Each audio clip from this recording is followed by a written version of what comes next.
Union Home Secretary and currently a Governing Council member of the IPF. Welcome to the webinar on much needed police reforms in India. It's not only much needed, it's been much talked about. And it seems as though it's like a mirage. As you go closer and closer, it gets further and further away. So you've almost 50 years passed and you are still nowhere near achieving the police reforms. To talk about and make keynote address, I now call upon Mr. Prakash Singh, Chairman of the Indian Police Foundation. I don't need to give his bio because he's well known and it's available on the web itself. So without much ado, I would now request Mr. Prakash Singh to deliver the main address.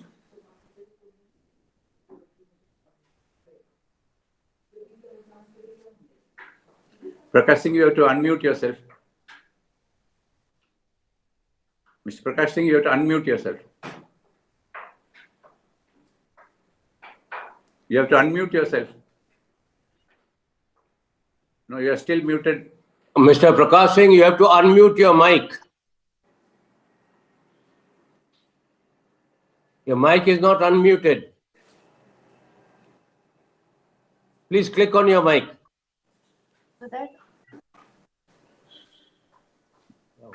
You are still muted. सबको on कर दे यार.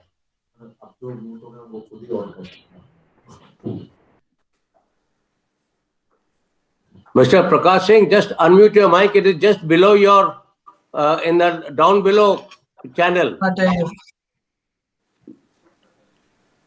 Just tap your screen and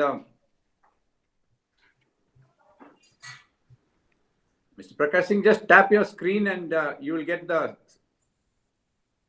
icons coming up. Is it better now? Okay, yes, we can hear you now. Okay. Good morning, all of you, and thank you, Mr. Pillai, for introducing the subject. We have assembled here to talk on police reforms, the much-needed police reforms. Before I speak on the subject, I would like to express my gratitude to the Research Center for Eastern and Northeastern Regional Studies and its office bearers, Lieutenant General Mukherjee, the President, and Major General Arun Roy, the Vice President, took a great initiative to organize webinar. I would like to divide my opening address in three parts. Firstly, what do we understand by police reforms? Secondly, what is the need? Why do we need police reforms? And thirdly, their relevance and urgency. See, when we talk of police reforms, generally we think of the Supreme Court directions of 2006, which was in response to the public interest litigation filed by me. They issued a set of 7 directions, 6 of which were meant for the state governments and 1 for the central. I won't go into the details of that, but suffice it to say that people generally think that police reforms mean Supreme Court directions. Now, there is no doubt that what the Supreme Court said, which is the core of police functioning, touches the core of police operations, and it affects the working philosophy of the police. And it is central to police reforms. But police reforms are a much wider subject. They cover a much broader spectrum and go much beyond what the Supreme Court has directed. I mean, there are issues of manpower, shortage of manpower, by more than 500,000 men and women across the country. There's problem of infrastructure, very poor infrastructure in terms of transport, in terms of communications, in terms of trees. Police reforms would also include better housing for police personnel. It will also mean that we regulate the working hours of. Sorry, there's a lot of disturbance. I think.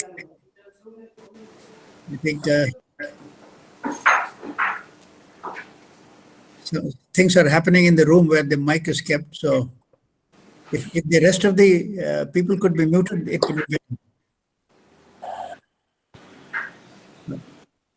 So I was talking police reforms, that police reforms cover a much wider spectrum, issues of manpower, of infrastructure, of housing, of working hours, about the training which is to be imparted to police personnel, about modernization, improvement in the registration of cases, then the commissionerate system in metropolitan towns, etc., etc. I mean, introduction of technology in police. All this is covered when we talk of police reforms. And of course, the Supreme Court directions are central to police reforms. So please understand what police reforms mean. They go much beyond the Supreme Court directions and cover a whole lot of other issues which concern, which affect, which influence, and which govern the functioning of the police department. Now, why do we need police reforms? That is the next point. We need police reforms because the working of the police today is governed by the Police Act of 1861. This act was formulated in the background of the revolt of 1857. I mean, in the wake of the revolt of 1857, or as some people like to call it, the First War of Indian Independence, the Britishers felt that they need a police force which would be at their beck and call, which would carry out their orders, right or wrong, legal or otherwise, constitutional or unconstitutional. It would be just at their beck and call. At their beck and call, it would be under their thumb. It would carry out all their instructions. This was the background for the formulation of the Act of 1861. And if you go through the proceedings, the discussions and the debate which preceded the formation of the Act of 1861, they talk of, quote unquote, a politically useful, I repeat, a politically useful police force. That is the kind of police force they wanted.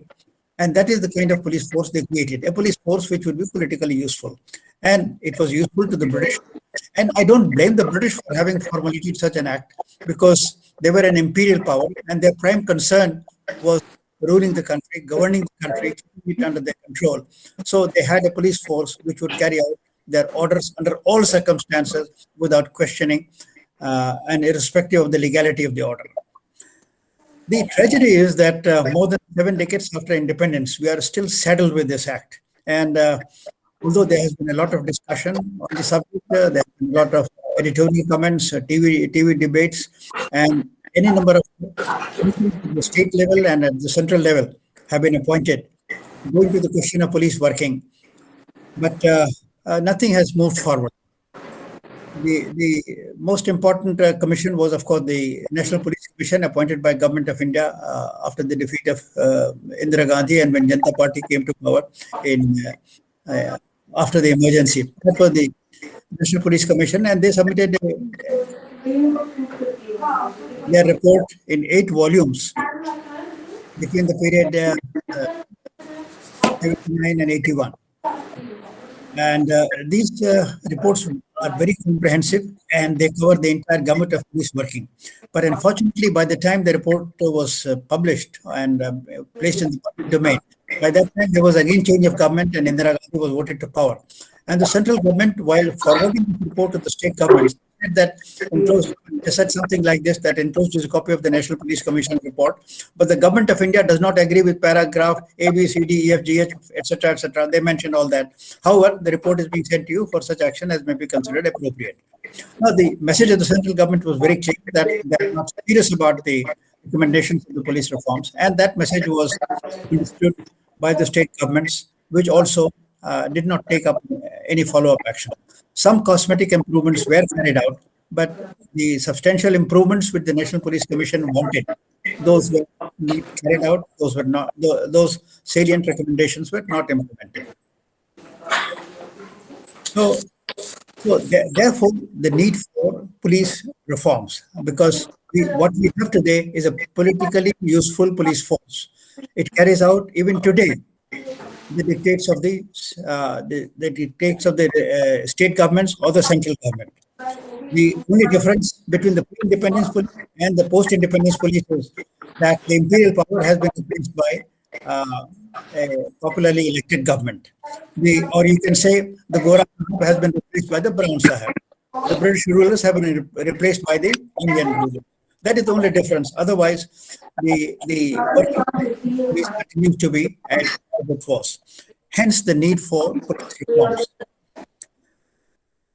Now, the next point is, what is the relevance? Why do we need police reforms? See, we need police reforms because every now and then we have incidents which cause furor in the about its working, controversy about its brutality, about its high-handedness, about its custodial torture, about rape in custody, etc., etc. So many complaints keep on happening about misuse of police powers. So, I mean, we feel that there should be police reforms. And as I said, we need to go beyond the Supreme Court directions also. A whole lot of internal reforms are required. Attitudinal changes are required. Better training is required. So these things are not happening. And in terms of infrastructure, we are very poor. You'll be surprised, according to the Status of Policing report, which was published by Common Cause and certain other organizations in 2019, there are even today 70 police stations which have no wireless sets. There are 214 police stations which have no telephones. There are 24 police stations which have neither telephone nor wireless sets. And there are 240 police stations in the country which have no vehicles. I mean, that speaks of the infrastructure of the police. Housing satisfaction should be 100% as recommended by the National Police Commission for the non-gazetted personnel. At present, it stands at hardly 35%. As India Justice Report, another report, very useful report which has been published recently, it says that the police suffers from structural frailties. And as far as manpower, we are functioning with just about 75 to 77% of our strength, and we have just about 158 personnel per lakh of population, as against the mandated ideal of 222. Of course, the sanction is 198, but on the ground we have just about 158 police personnel. So all these problems are there, and we need to sort of bring about reforms in terms of manpower, in terms of transport, in terms of communication, in terms of forensic laboratories, in terms of housing, so that police is able to perform better in the present milieu. Apart from that, the question of, I would say it's today the question of the survival of democracy could be at stake if we do not carry out reforms. Why I say this? Because if you examine the number of people with questionable background who have managed to enter the parliament, I won't be able to go into the state legislature, but in the parliament, if you see, the numbers have gone up something like this. In 2004, we had 24% of people with criminal background in the parliament. 2004, 24%. 2009, the next election, from 24, we go to 30%. In the next election, in 2014, from 30, it goes to 34%. And in the last election in 2019, the percentage has mounted to 43%. In other words, the percentage of persons with criminal background entering the parliament has been going up from 24 to 30, 30 to 34, and 34 to 43 in successive parliamentary elections. Now, I think it's a very disturbing development which has not been either understood or not taken cognizance of by the educated people of this country. And the day this percentage crosses 50, then God save this country and God save this democracy. I mean, if you have more than 50% persons with criminal background sitting in the parliament, then what kind of sensitivity they would show to the poor people, or what kind of commitment they would have towards advancing the interests of the country in vital matters, and whether they would not be too willing to barter the country's national interests for some gain here or some gain there. So it's a very disturbing phenomenon, and one of the problems that the police is facing in this context is that we are not able to take action against these people who have a political status.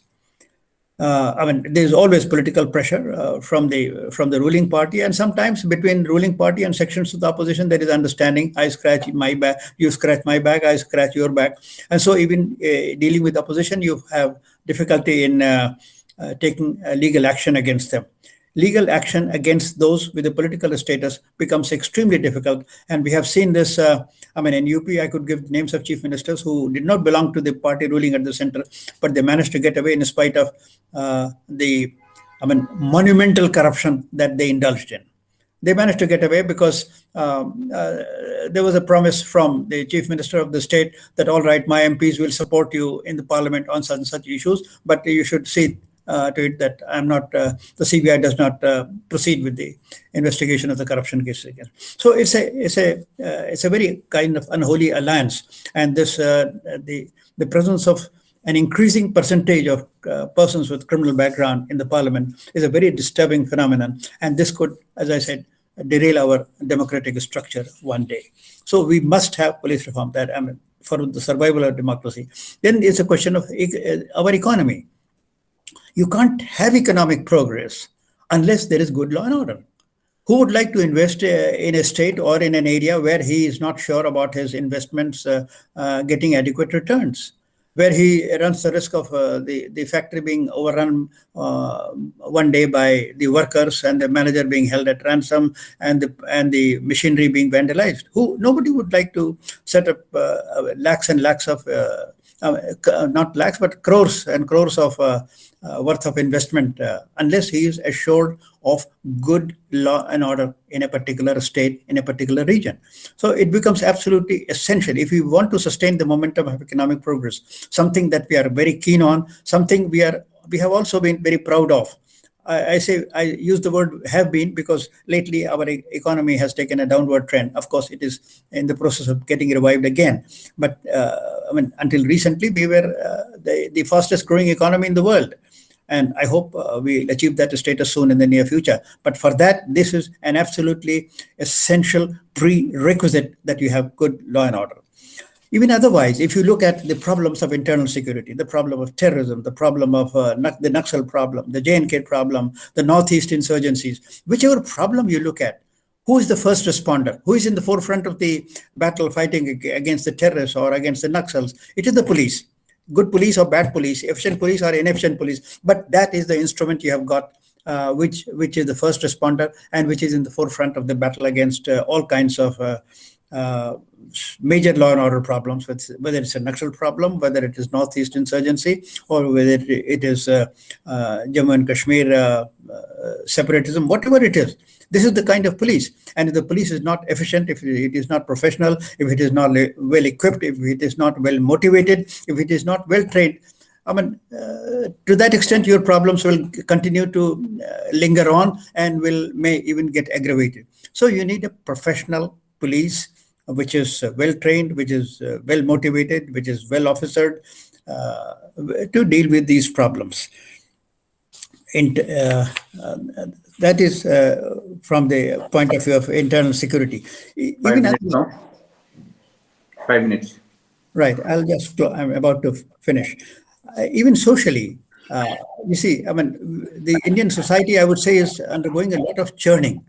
The major churnings that we are witnessing is the empowerment of women and the empowerment of Dalits and greater, sort of awakening of Dalits for a higher status and sort of competing with the people of higher caste. So now this is a situation which sometimes, you find sometimes within the society some kind of a conflict.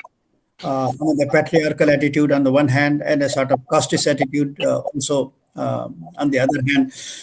This brings some kind of a conflict in society. And what I have noticed is that in these conflict situations, the police are quite often pushed into the role of antagonists and not protagonists.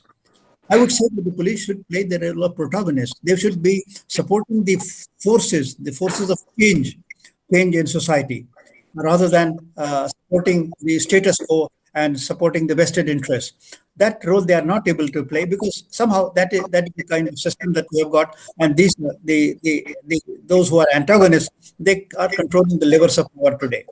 So if the police is insulated from external pressures, as it should be, and as recommended by the National Police Commission, a recommendation which was endorsed by the Supreme Court, once they are insulated from outside pressures, they'll be able to play this role of facilitating change in society, changes which are required by the times and which are absolutely necessary.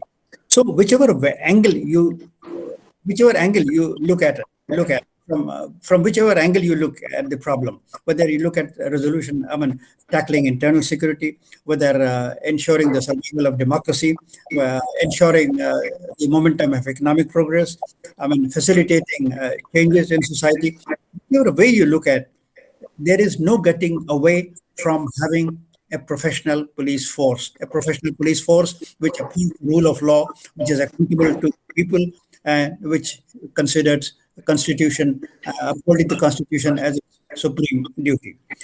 What we need today, I will sum up in one sentence. What we have had so far is the ruler's police. What we need today is the people's police. And the police force should transform itself into a police service. These are the changes which are required. And this is what I mean by police reform when I talk of police reforms in the country, that it should become a people's police. Thank you very much. What I have to say on much needed police reforms. Thank you. Thank you, Mr. Prakash Singh, for a very comprehensive survey of the police reforms and what you expect from it in the entire overall context of India's democracy. I now call upon Lieutenant General J.R. Mukherjee, PVSM, AVSM, VSM, and the President of Sandusky to deliver his address. Morning, ladies and gentlemen. Firstly, particularly to Mr. Pillai. He had just come in as Joint Secretary Northeast when I was commanding 2-Div at Rinjan. And I said, thank God, we've got somebody at least coming in more or less semi-permanently to look after the Northeast. And then he did a wonderful job. Same for Mr. Prakash Singh. He's done a wonderful job wherever he's been. And he's well renowned for everything. A few words about Sandusky as a start point. I am currently the president of Sandusky, which stands for the Center for Eastern and Northeastern Research Studies, based in Kolkata. We are a think tank which General Arun Roy, myself, General Shankar Roy Chaudhary, we set up in 2008 after we retired, because we felt there was a dire need for something in the East, and there was nothing. And there still continues to be very little. So we spend our time, we are a group of retired army officers, police officers, administrative service officers, academics. We have a national professor on our rolls, businessmen, and generally well-renowned people, including social activists. We are not funded by the government, and therefore we're not covered by the current government rule that they have just put across. And we insist on staying not funded so that we have our freedom. So we are critical of everything that we wish to be and have total freedom of expression, as you'll see even today. We conduct a lot of seminars, give lectures, have roundtable discussions, write articles. We have a journal of our own, a website. Many of the seminars are conducted in the Northeast, in all the state capitals and other places. And we have covered all of the Northeast and continue to do so. In fact, that remains the area of prime focus, that and China. We also cover subjects which are of national interest, particularly strategic interest, such as police reforms. I won't say anything more on this, except that amongst our ranks, we have General Shankar Roy Chaudhary, Air Chief Marshal Arup Raha, who is also going to be speaking today, a number from the Navy, stalwarts, Army Commander level, and then, of course, the rest of us. Amit Kiran Dev, former Chief Secretary of West Bengal, is also one of us. Shyamul Datta was one of us till he resigned a few months ago. Now coming on to the subject I had been given for police reforms. I first really came in contact with jointness related to Indian police services from about 1990 onwards. That's about 30 odd years. And thereafter, I had to function very closely with them. My first experience was as a brigade commander in Operation Bajrang in Assam. Thereafter, stayed on to Punjab after the Bhindranwala incident. Thereafter, I went to BGS 4 Corps, looking after the whole of Assam and areas related to it, including Bhutan and Arunachal and areas surrounding. Then I went as GOC 2 Mountain Dip, based at Dinjan in Dibrugarh district of Assam, and looked after the whole of Upper Assam, South Assam, Southern Nagaland, Southern Mizoram, and going on to Hailakandi and all those places. Then after that, I went to Lucknow as MGGS in Central Command, dealing to a fair extent with the police on the Naxal front. After that, I went as GOC 15 Corps during the middle of the Kargil conflict onwards, and was perhaps the longest serving Corps commander of 15 Corps that the Indian Army has known.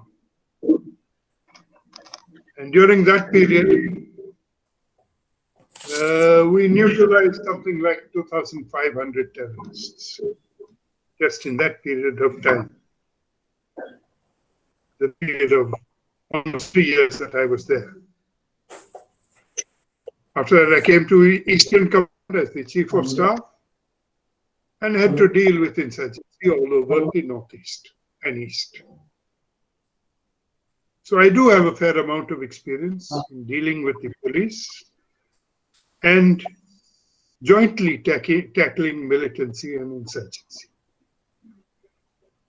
I have had a wonderful experience. I personally have had a wonderful experience with them, particularly when I was in 2 Mountain Dew and when I was in 15 Corps. In 15 Corps, the DGP was Gurbachan Jagat, who then went on as Governor of Manipur. K. Vijay Kumar, who was the IG BSF in Kashmir at that time, and later on went through all the top notches of the police, and KM Singh of the IB, Mr. Elango of the RMDW. All wonderful officers. Couldn't have had a better team. And all of us managed to bury our egos. The biggest thing that goes against joint functioning is egos. If you expect to function jointly, that has to be buried. You can't say, I'm better than you, or I'm senior to you. You have to function together, irrespective of rank.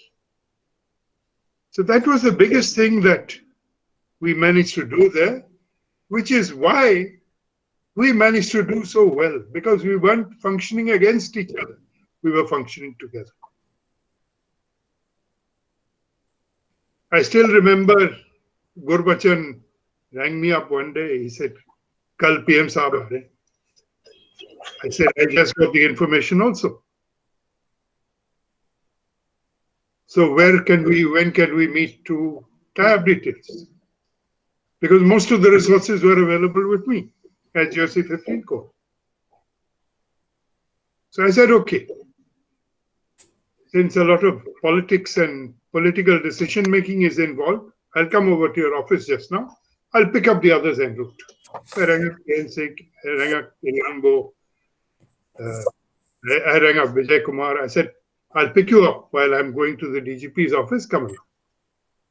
So we all sat down in one vehicle with the same escort, no egos or whole piles of separate convoys flying. We went down, sat down in his office. I could well have said, as an army officer, no, I am the senior most person here and I am commanding. So come to my office. No such thing. So that is the first requirement if you want to function jointly. And you want to get decent results.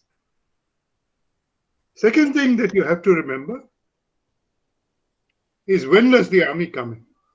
The army comes in actually only when insurgency or terrorism has reached such a stage that it is out of police control.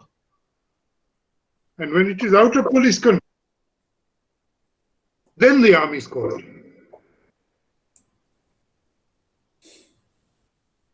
And when the army is called in at that time, invariably you find, whether my experience was, whether it was Assam, whether it was Nagaland, whether it was Mizoram or other areas of the Northeast or Jammu and Kashmir, the police had been subverted in those areas.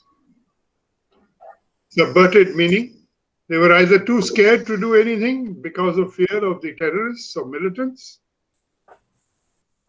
or many of them had actually gone along to have allegiance to militancy for various reasons.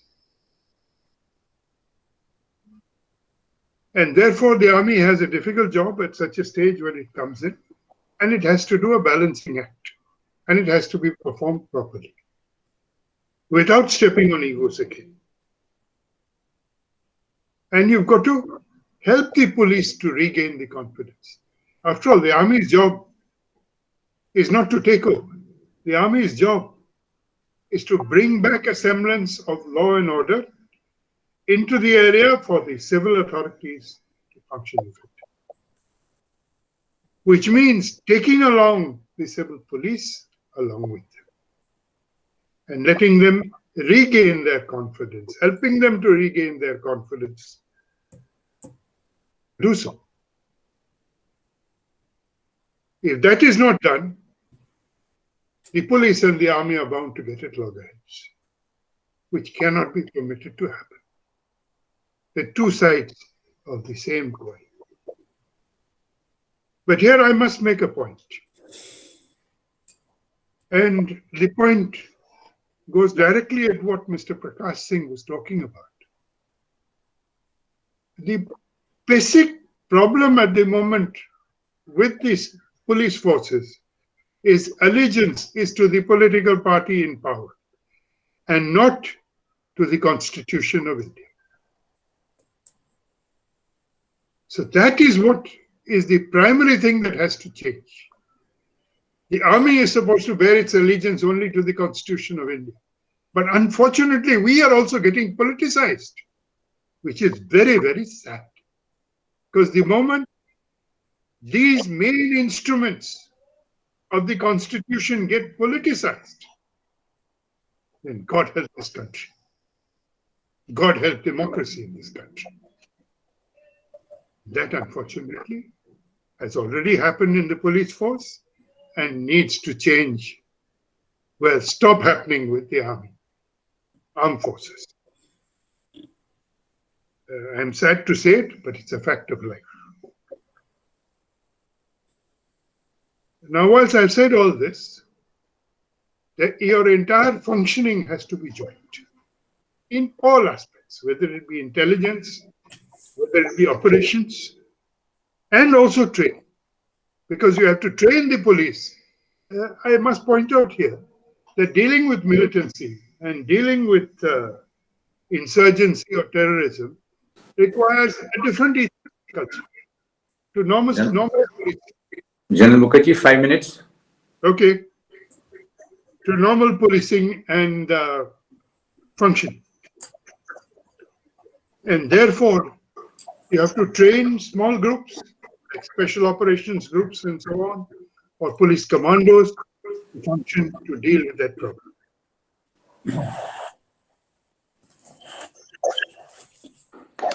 try and get the police to lead the CI effort at all times. A unified structure is always a great advantage. Great advantage to deal with the problem. Befriend them and deal with them without ego, deal with them as equals. Whether it is the army or any of the other elements associated, function within the scope of the law of the land. And try to exit as quickly as possible and hand over the entire situation back to the civil police. Deputation and cross-postings of police officers to the armed forces and armed forces officers to the police would help. When you are functioning jointly, tap the resources of everybody. We are now in a situation with China on our borders where we may even have to pull out the Rashtra Rifles and the Assam Rifles to assist us in dealing with the Chinese problem, since now we have not one front, but 3 fronts to deal with.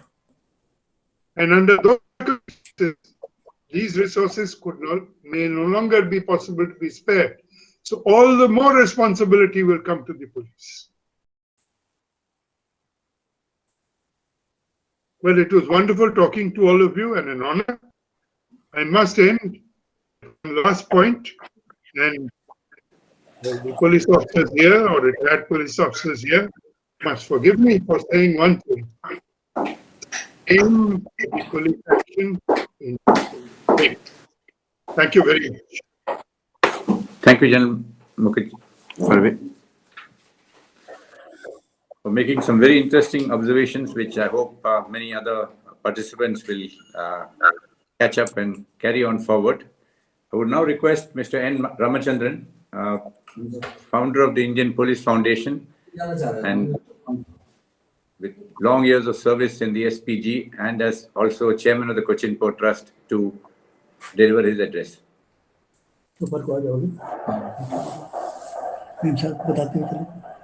Can you see me, sir? You're able to see me?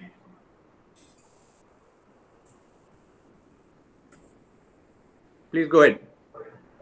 We can hear you, sir. Please go ahead. Okay. I have a small presentation also.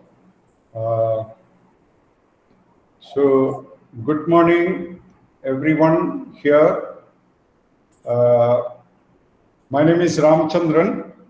I represent the Indian Police Foundation.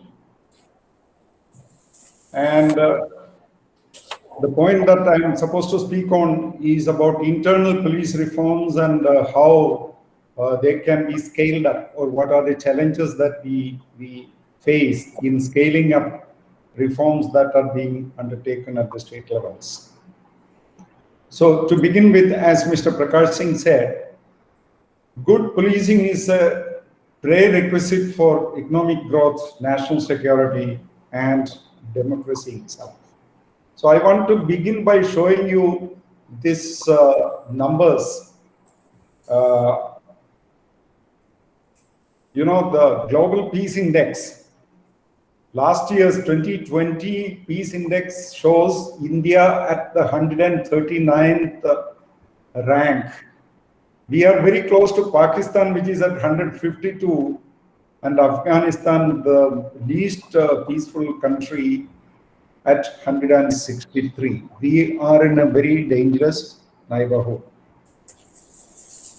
And the Global Terrorism Index of 2020 has ranked India as the 8th most impacted, or the country that has been 8th most impacted by terrorism. The other point I want to make is that every year, billions of dollars are lost down the drain due to crime, terror, and public disorder. Last 2019, the research says that up to 1.2 trillion US dollars, that is about 80 lakh crores of rupees, may have been lost in India due to crime and violence. Now, preventing some of these losses and improving productivity is possible by improving our grassroots level policing and governance, by only investing a small fraction of the cost of crime that is being lost every year.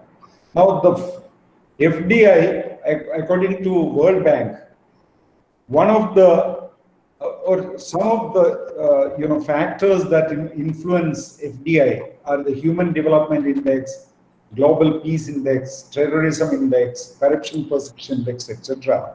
And in all of these, India is showing fairly poorly. And it is well known that peacefulness and robust institutions and also a respect for rule of law are essential for promoting investor confidence. Now, coming to the police, you will all agree that the police has unlimited number of responsibilities. Our police and security forces have largely succeeded in keeping India safe from terrorism, conflict, and disorder. But how do the people, the citizens of India, perceive the police? The biggest problem is that of public trust in the police, which is seen as low public trust. Citizen satisfaction levels are not very high in many areas. And one of the biggest problems is that of police brutality and insensitivity. Some of these may be negative perceptions which are bred by media and the Bollywood, etc. But many of these are very highly, justified perceptions as well.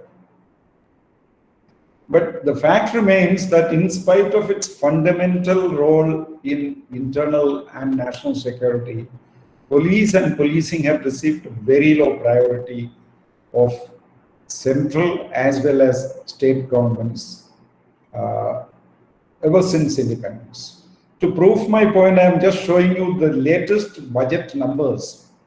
In 2019-20 onwards, the last 3 years, for police modernization, only 929 crores was earmarked in 1920. It became 784 in 2021, and the next year's budget is 668 crores.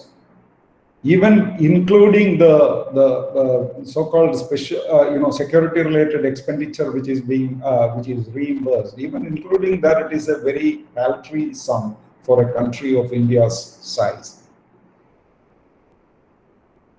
Now, in many states, the police budget is so low that it is barely sufficient to pay even salaries and traveling bills of police personnel.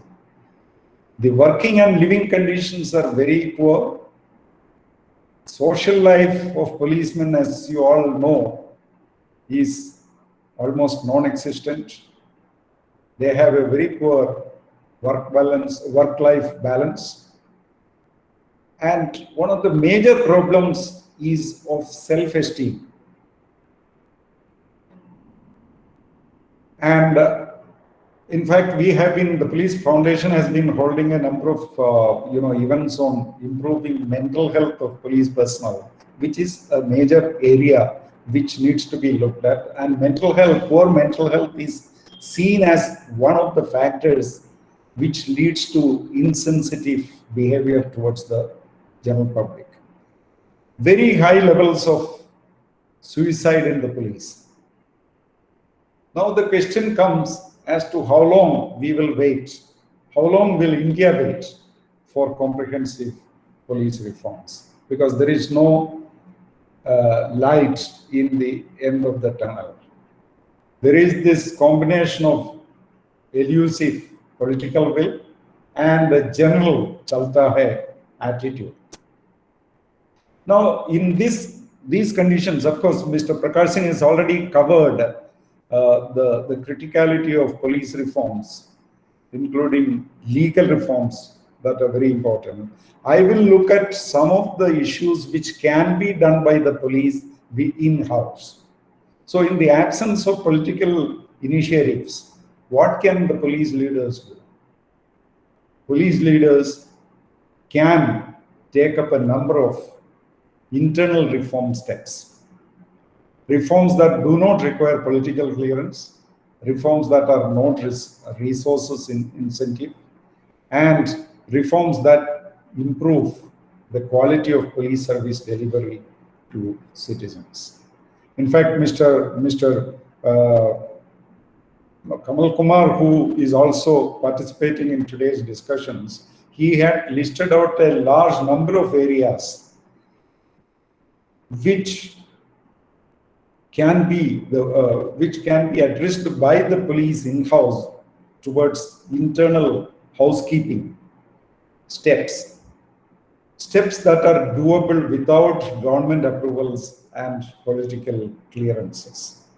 In fact, more than half, almost 70% of the recommendations of the National Police Commission are within the scope of what can be termed as internal police reforms. So the good news is that across India, many police officers are carrying out already systematic and innovative internal police reforms. And many of these reform innovations are showing good results, but they need support. Some of the areas which are being undertaken by the police officers, I will mention here. The most obstinate of these reform activities is about improving police behavior towards citizens.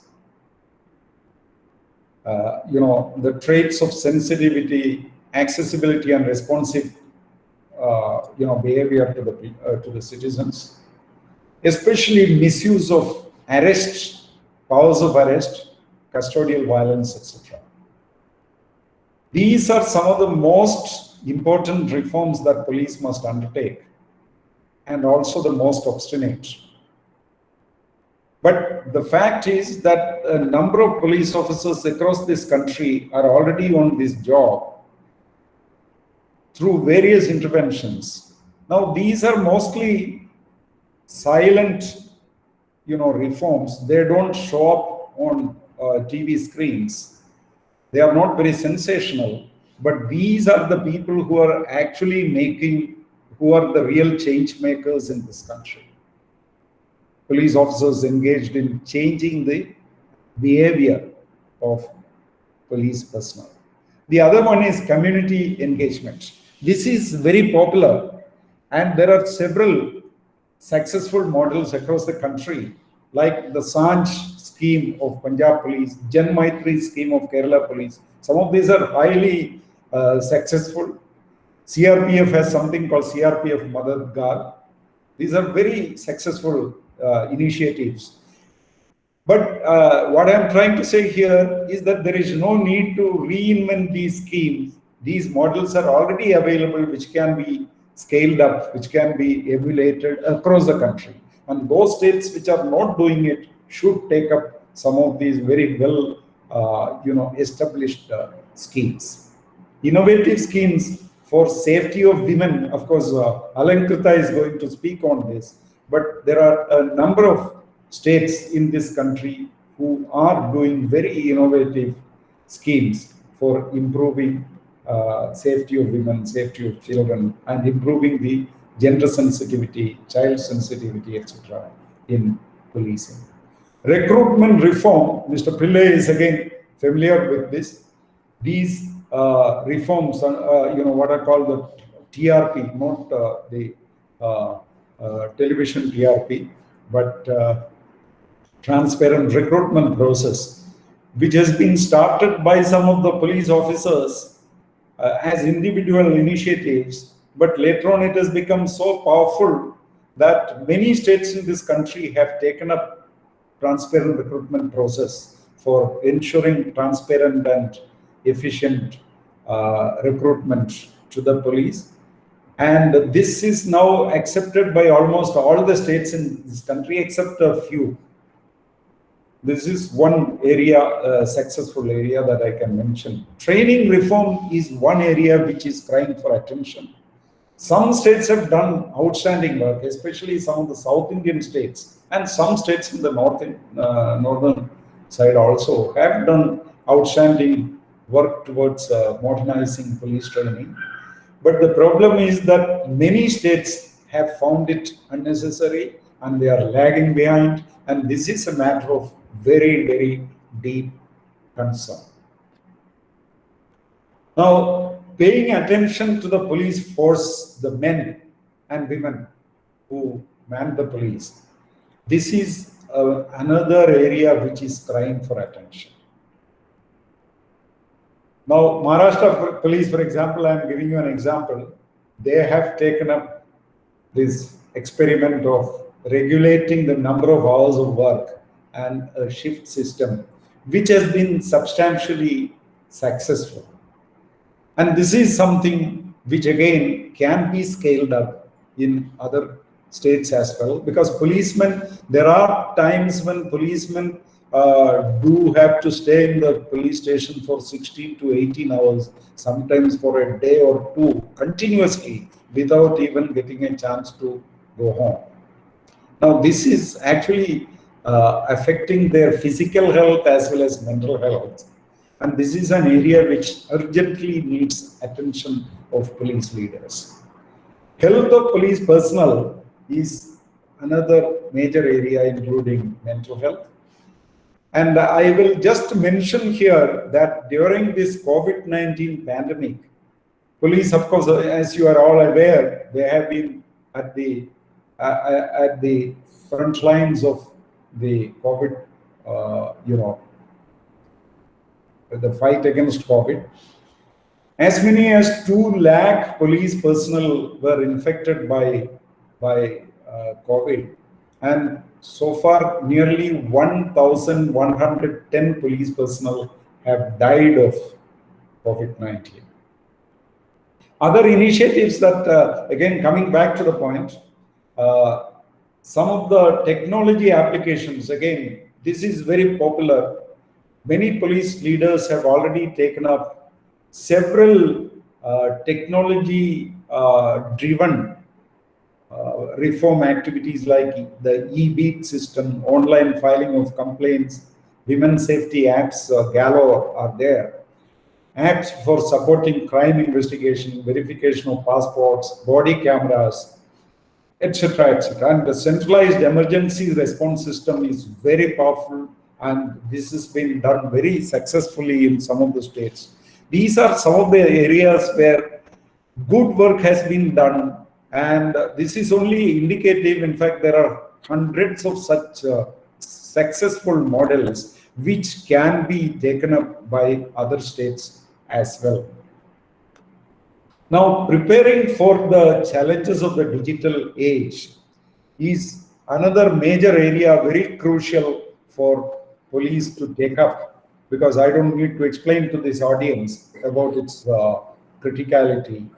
And a lot of Ramachandran, yes. 5 minutes. 5 minutes. Okay. So a lot of good work is being done in this, and I'm happy to announce that even the number of police personnel getting, even constables joining the service, the number of people who are engineering graduates and who are tech savvy is increasing. That is very refreshing to know. And so the good news is that there are islands of excellence, but they need support. And unless these experiments are institutionalized and these get forgotten about after the officers who started them are transferred, etc. So it is in this context that we set up the Indian Police Foundation, because during this age of disruption, there is a need for continuous study, research, and ideas generation. That's why we started the Indian Police Foundation, which is for about bringing together police and citizen stakeholders to drive change. We started the foundation in the year 2015. Our then Honorable Home Minister inaugurated the foundation, and I will not go much into what we do, but our purpose or our mission is to bring together citizens and other stakeholders into the conversation, because policemen do not have all the answers. There is a need to bring in multidisciplinary external expertise into law enforcement. So it is about bringing together. So we have civil servants, we have police officers serving and retired, we have media personnel, we have industrialists, we have army and officers of the retired army officers, Air Force officers in our police foundation. So I will not go into details. IPF works very closely with the BPRNB and other police training academies in the country, as well as central and state police organizations. And so I come back to the first slide, that good policing is a prerequisite for economic and social development and for our internal security. Thank you very much for your attention. Thank you, Ramchandran. I now request Mr.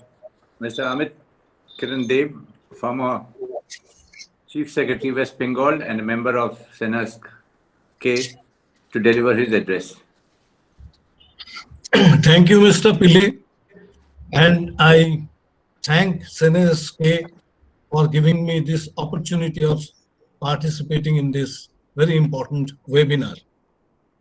Before I start, I should say that I am extremely happy to see that a young serving officer of the Indian Police Force is participating in this webinar. She is Ms. Alankrita Singh, currently Deputy Director of National Academy of Administration. Her CV has impressed me hugely. She seems to be having all the attributes needed for an ideal police officer.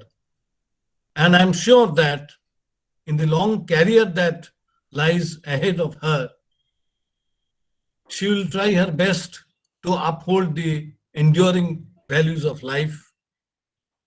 Now, about the main subject, that is police reforms. Both Mr. Prakash Singh and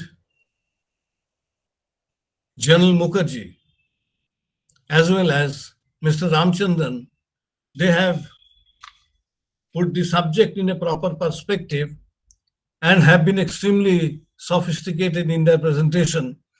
I'm afraid I may not be so sophisticated. I would like to put across my views in a rather blunt way. You see, Sardar Patel in the Constituent Assembly had made this observation: you will not have a united India if you do not have a good all India service which has the independence to speak out its mind. More than 70 years have passed since then. To what extent have we, the people of India, or those who govern this country, been able to fulfill his prophecy or his intention? Now, the fundamental issue or the basic fact is this: no attempt at having effective police reforms will succeed unless there is a strong and unwavering political will behind such an attempt. Let us look at some of the parameters which have a bearing on the subject of police reforms. The Vora Committee report of 1993 says that the nexus between the criminal gangs, police, bureaucracy, and politicians has become all pervasive. Political leaders have become the leaders of gangs, and the criminal network patronized by these leaders was virtually running a parallel government. The validity of the above observation is apparent when you look at the figures of the percentage of MPs having criminal records going up after each election. It is 43% in the year 2019. The question is, will merely reforms be able to keep these tainted politicians away from the representative bodies or institutions? Supreme Court's Constitution Bench observed in 2018 that rapid criminalization of politics cannot be arrested by merely disqualifying tainted legislators, but should begin by cleansing the political parties. In this connection, I may draw your attention to three horrendous incidents of crime, violence against women, that shook the conscience of the nation. You all know about them. One is the 2014 incident in Badaun, UP, where two young girls were allegedly raped and murdered. The matter was investigated into by both the state police and the CBI, and the conclusion they reached was that this was a case of suicide. There was no crime involved in this. Second was in JNK in 2018, the Kathua incident, where a minor girl was kidnapped, drugged, tortured, raped for over a week, and then murdered. The most sordid aspect of this incident is that the leaders of a couple of political parties took out processions demanding the release of the accused. The third incident in Hathras, UP, is still fresh in our memory. You know about the details. What followed after the murder?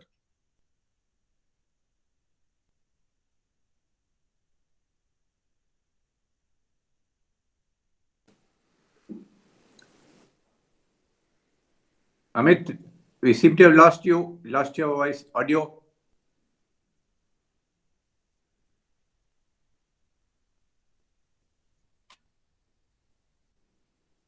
Yeah, okay.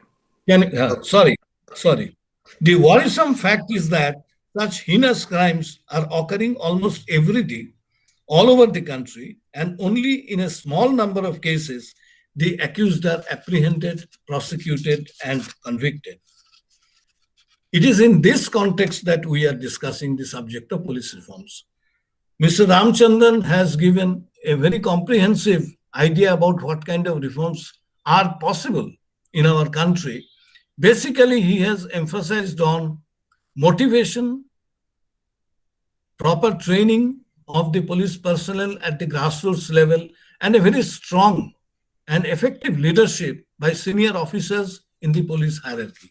I fully agree with what he says. During the last few decades, several committees, National Police Commission, Ribeiro Committee, Padmanabhaya Committee, Malimat Committee, Soli Sorabji Committee looked into the criminal justice system in the country and suggested comprehensive reforms for improved functioning of the police force. In fact, Malimat Committee wanted a total change in the criminal justice system. We wanted the system to be inquisitorial as against adversarial as it is now. Now, in 2006, the Supreme Court, on the basis of a PIL filed by learned Mr. Prakash Singh, who is here, had suggested certain reforms, which I need not go into because Mr. Prakash Singh has already discussed that. These reforms have been implemented in most of the states, but the results are not very encouraging. But in spite of all these, challenges, there is really a lot of scope for introducing effective police reforms. We cannot throw our hands up. Most of these reforms that are possible have been narrated by Mr. Ramchandran in his presentation. One or two additions I may make. There is always a pressure on the police stations to avoid registering incidents of crime to show that the crime rate is low or declining. This practice, prevalent in most of the states, has to stop. Appropriate directions must be issued by the highest authority in the state so that all complaints of criminal offense are brought to the notice of the police and they are duly recorded and inquiries initiated forthwith in each case. A systemic change can be introduced by digitizing the entire process and providing for online registration of FIRs. Mr. Ramchandran has mentioned that this has already started happening. The state police, unlike the central government agencies like CBI, Enforcement Directorate, National Investigation Agency, and CPMFs, work at the grassroots level. The personnel should be sensitized periodically through appropriately designed training programs on human rights issues and motivated to serve the common people and should uphold the value of honest and impartial conduct. And to this, I may also add the supervision by senior police officers, their leadership, all these are equally important. Most of the time, the force are engaged in law and order duties or are spending their time in looking after the visiting VVIPs and VIPs. There should therefore be a separate set of officers specifically trained for carrying out the highly sophisticated or professionalized job of investigation of crimes and their prosecution in the courts of law. In other words, the task of investigation should be kept separate from law and order duties. Likewise, intelligence is also a highly sophisticated activity to which a set of police officers should be dedicated. They should develop their expertise in this. Matters like ranking of police stations, increasing the number of women police officers, published and accomplished personnel, and fill of vacancies, conventions which may also lead to improved performance of the police force. One important aspect of police is the in prevention and detection of crime and track proving quite useful in providing clues. Experiments are currently being made for using artificial intelligence to detect, reduce, and prevent crimes and to respond more readily to crimes. Cyber crimes are spreading very rapidly. The state police must develop necessary skill and expertise to deal with this class of crimes. There are two more issues with which I'll end my presentation. The issue of police reforms must be looked at from a much larger perspective. The overall performance or functioning of the police in the state in its regulatory domain for ensuring rule of law and a just and humane society depends largely on an honest, impartial, and effective police force, as well as on the entire bureaucracy. In this connection, I would like to highlight two broader issues. One is the role and effectiveness of the media. Both the electronic media as well as the print media. In spite of all that we say about the media, about their alleged political bias, their tendency to spread misinformation and fake news, it still remains a powerful institution for unearthing the lapses and misdeeds of the government and for keeping the government on its tenterhooks. All this and GMT mentioned by me earlier, the media is a vital in government action for addressing of victims' family. The issue is the extent and strength of the civil society movement in the country. We do need a very strong civil society which is non-political, and which can stand up against all instances of injustice and unjust behavior. And also, the positive and responsible role of the social media is relevant. Today, I was reading in the newspaper that the first news about the devastation in Uttarakhand caused by the flash floods was received by the Chief Minister of Uttarakhand from the social media only. The Supreme Court had observed decriminalization of politics cannot be achieved by judicial fiat alone. It requires a strong political will and affirmative action by the civil society. In the end, I must say that I sounded a little pessimistic or skeptical. I shall be happy if I am proved wrong. Thank you very much. Thank you, Amit. It's a different perspective on the police reforms. I now would request Mrs. Alankrita Singh, an IPS officer who is also the Deputy Director in the Lal Bahadur Shastri National Academy of Administration, to deliver her address.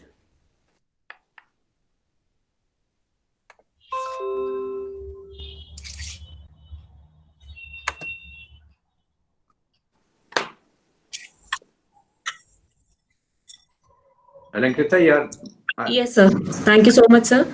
Yeah. Sir, I hope my screen is visible, sir.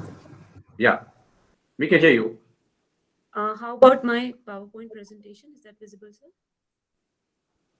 Yeah, you can upload the screen on your, share the screen. Right, sir.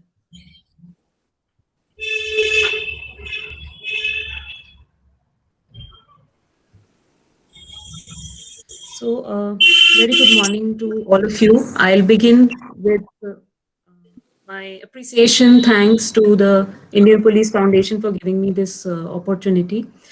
I have been listening to all the speakers, and of course, I have had the fortune of listening to Prakash Singh sir earlier as well. But today I got the opportunity to listen to other senior officers also. I believe that a foundation or the stage has been set for me to share my thoughts on a very specific subject. The speakers so far have been talking about police reforms in general, so the background has been set and a lot of important points have been discussed today. Today, I would be talking specifically about the role of police in tackling gender-based violence. As has already been mentioned by the speakers who spoke before me, this remains a huge area of concern for police, and our country, and especially police, does get into the negative limelight for many cases of violence against women and children. And it's not just about violence. Incidents do happen all over the world. What we get highlighted for, unfortunately, is the way we end up handling them. So what, as police leaders, what can we do about it? Just one small piece of statistics, all of you would already be aware of it, is that in India, the crime against women, all the data is published by NCRB.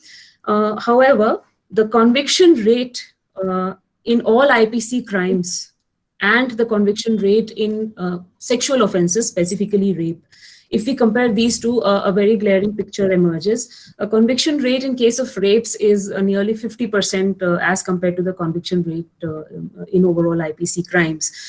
This is what we are going to do today, just ponder on what may be the reasons that the conviction rate is specifically lower in sexual offenses, and including rape. Then the second point that I want to make is that as far as sexual offenses or gender-based violence is concerned, the reporting, all of us understand, is extremely low because they are social offenses and there are social structural issues or impediments even in sharing, or that an incident has happened with somebody. And of course, by the time it comes to reporting to the police, we do not have many studies to assess what exactly is the percentage of offenses that do not get reported. But based on our perception and field experience, one can say that a huge chunk of it is not reported at all. And out of those that are reported, the conviction rate happens to be only around 25%. And this is despite our country having all the legal, the legal structure in place. We have had very progressive laws in the past 30 years that cover, exhaustively cover violence against women and children. POCSO, Juvenile Justice Act. Then we also have, specifically an act for domestic violence. We have provisions in IPC for dowry, and after the Criminal Law Amendment of 2013, across the board changes have been made in CRPC, IPC, Evidence Act. So I think if I share my presentation, it'll help, and I'll have to switch off my camera. Please apologize. I apologize for that, so that the bandwidth is good enough. So I'll share my presentation so that everybody's on the same page.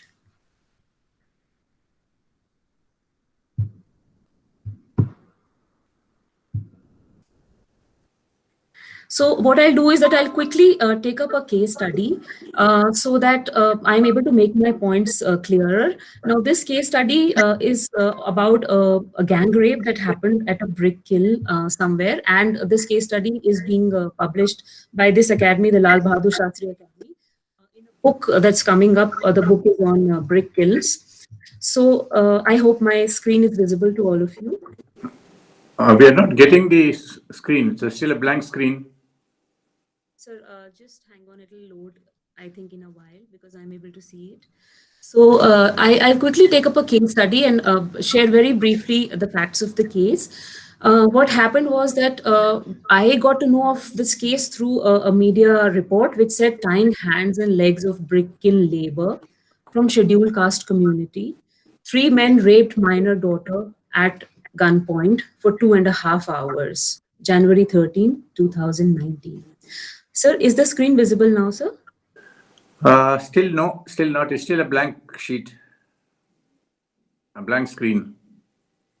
Sir, I'll just check at my side.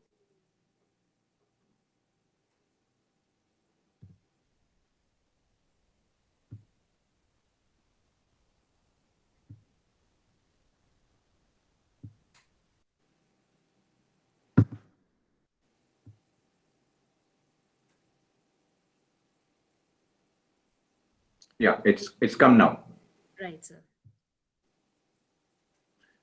You're mute, I think.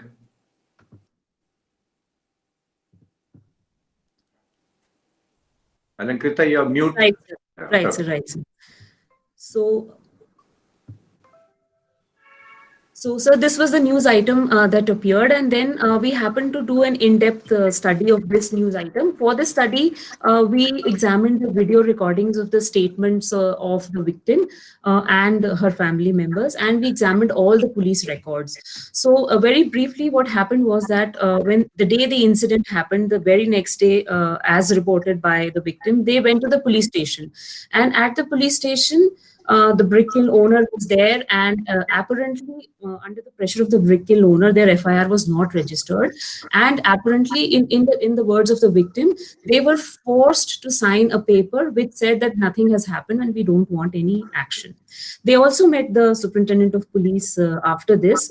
And in the video recordings, they describe in detail what transpired at the police station, expressing their frustration and this thing. Then they ended up meeting the district magistrate because they were not, getting their FIR was not getting registered. The district magistrate had been following this in the media, and he asked the SDM to inquire into the matter. SDM, along with the lady magistrate, they recorded the statement, videographed everything, and sent a report to the DM. Then the DM wrote to the SHO that please register FIR in this case, conduct the medical examination, and proceed with the investigation. It was only after this that the FIR was registered. The DM also wrote to the senior officers of police to look into this matter and examine the role of the police and the way it has been handled. So there was a delay of about 6 days in registration of FIR, and in a case of a sexual offense where time is a huge premium, and this would end up jeopardizing justice completely in this case. Ultimately, in the judicial, in the 164 statement, And this is also a very typical way these cases, similar cases, end up. Many police officers who have field experience would agree with me on this.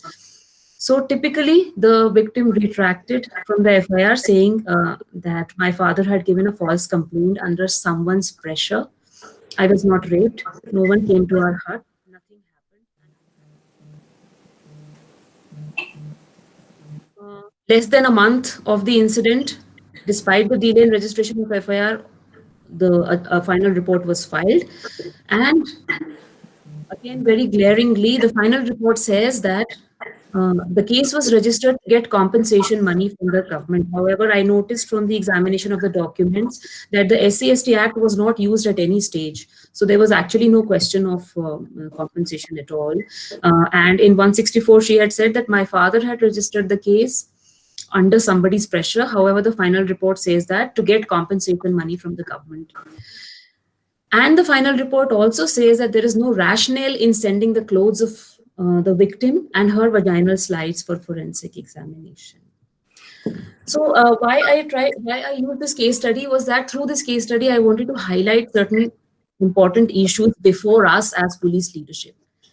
Access to justice, when we speak of access to justice specifically for victims from marginalized communities in this country and female victims and children, FIR is the first step. Without this, nothing can be done. And if FIR is not registered on time, then nothing can be done. All the crucial evidence is lost. Then we need to look at the secondary victimization that happens of victims. And here it's not just the police, it is the mental officers. Anankita, I think you've gone mute again. No, sir. You have to unmute yourself. It's not mute, sir. Okay, fine. Okay. Can you hear me? Yeah, we can hear you now. All right. And I hope you are able to see the presentation still. Yes. All right, sir. So I'll continue, sir. So the questions that I was trying to highlight was that secondary victimization and then participation of victim in investigation and trial. I'll delve a little more into this in the next few slides. Then we need to look at attitudes of police officials, and training and capacity building has already been mentioned by my seniors, and we need to look at that, how we can focus the training on attitudes of police officials apart from knowledge and skills. Glaring lacunae in investigation, what do they show about police leadership?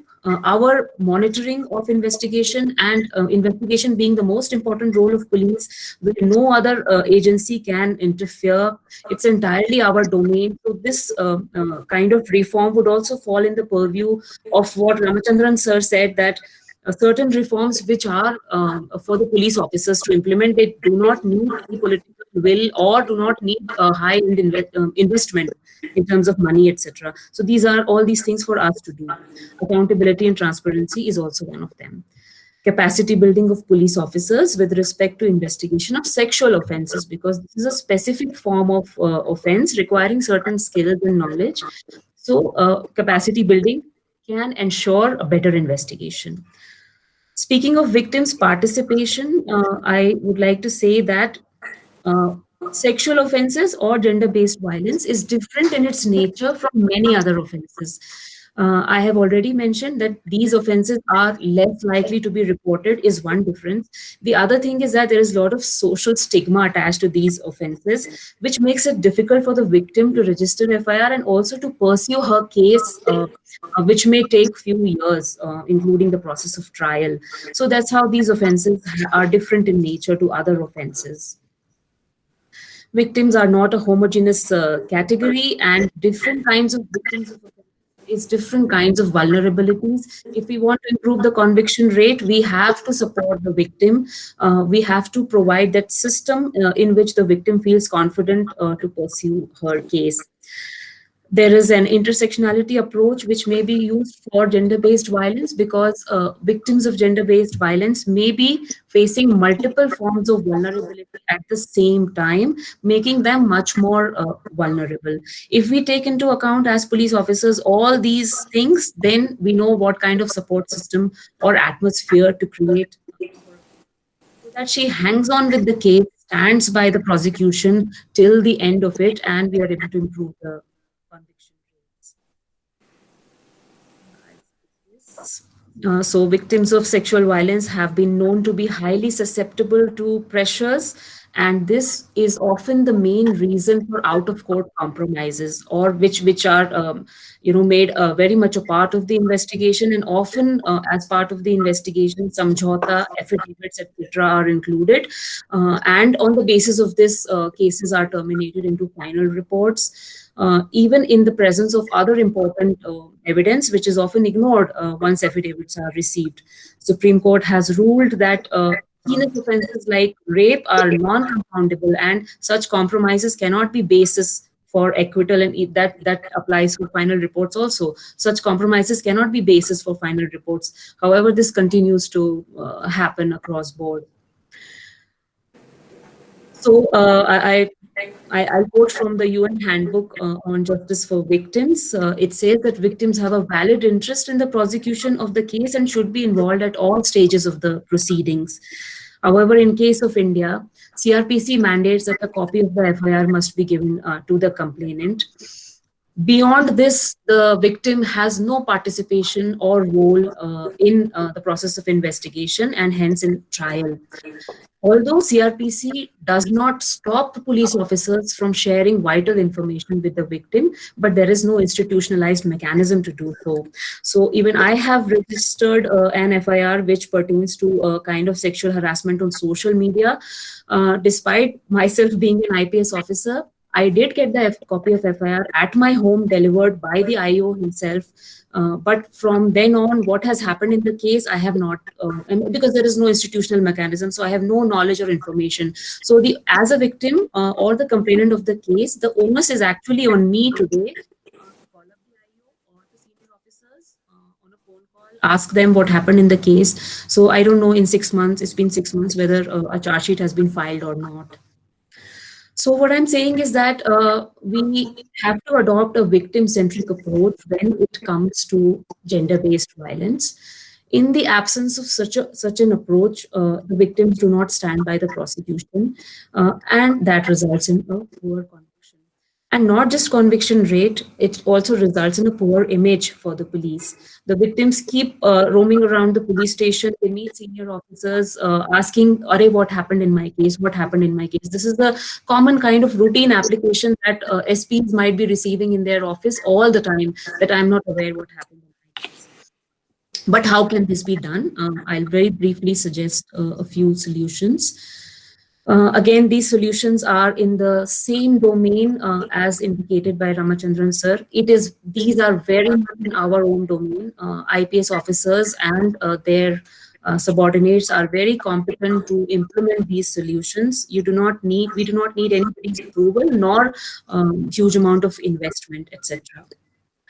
So, as all of you may be aware about the CCTNS system of MHA, which is now heading towards ICJS, or the integrated criminal justice system, where the government of India is trying to leverage simple technologies to ensure that there is connectivity between all the branches of the criminal justice system, internet connectivity, and we are able to share relevant information with each other.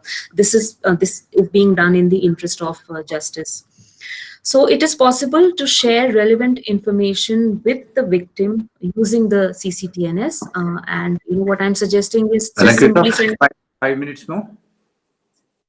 So what I'm suggesting is sharing relevant information with the victim at all crucial stages. For example, filing of charge sheet, all relevant documents with her medical, etc., etc. All that information can very easily be done. It's just a matter of out-of-box thinking. That's it. So this is an app that I had designed for this purpose. It's very theoretical right now, and I have had the fortune of discussing this with Ramachandran sir as well as other officers of IPF at one stage, and got valuable feedback from them. And recently, I presented this thing for the Lucknow Commissionerate, and from them also I've received very valuable feedback on this thing, and they are interested in taking this forward. The second solution that I'm suggesting is multi-stakeholder collaboration. Police is not a system that works in isolation. We have to collaborate with others in the interest of justice. Here, I'm talking specifically about the one-stop center scheme of Ministry of Women and Child Development. Police have a very crucial role to play in this, and we need to have regular meetings and interactions and see how participation of police is ensured in the one-stop centers. We can leverage these centers for pursuing justice from the side of the police also. The last point that I wanted to make, we really need to look at representation of women in police, and certain laws mandate it that statements be recorded by police officers. POCSO is one of them. There are other laws like that. But it's not just about a legal mandate that we need to fulfill. Currently, women constitute only 7% of the entire police force of the country. But participation of women has crucial bearing on reporting of gender-based violence. Making the police organization a diverse organization, as well as improving the work culture of the police. Then it's not just about recruitment of women. As an organization, we need to introspect how we can retain more and more women, how we can make this organization. This was my last point. And to conclude, I would just like to say that from this platform, I'm very glad that I got this opportunity to emphasize that gender-based violence is one area for which all of us need. It's a specialized area. We need to put our minds and hearts together and see that what are the things that are doable, and how we can make things better for all the women and children of this country. How we need to prioritize and see this area as a very, very important and crucial area as police professionals and for improving our image worldwide. Thank you so much, sir and ma'ams. Thank you, Alankita, for sharing the case study as well as telling us about the app which you have developed. I think that's the line in which we have to go. Thank you very much. I'll now call upon Mr. Pankaj Kumar Singh, who is ADG BSF East, to deliver his address.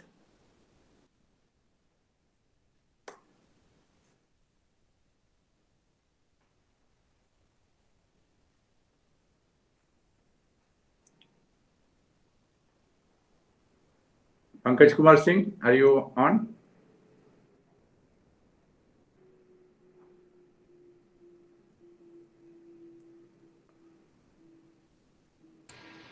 Kindly unmute yourself.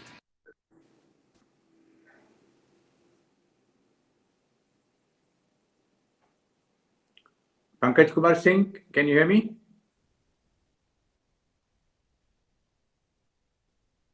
Has he joined? He was there earlier? No?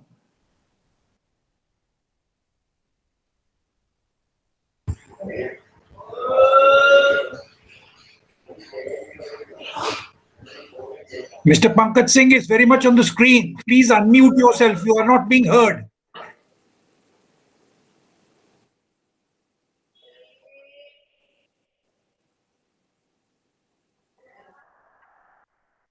You're still not being heard.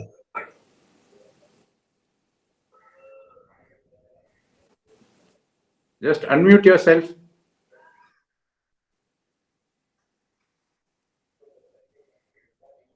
He has unmuted himself. There seems to be some technical glitch.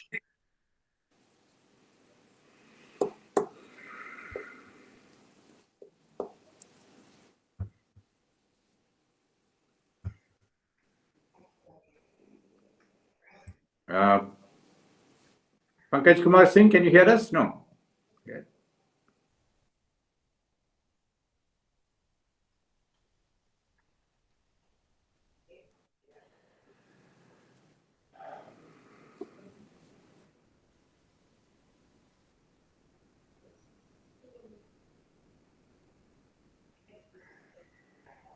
Maybe we're having connectivity problems because he's joining from Raipur, I think.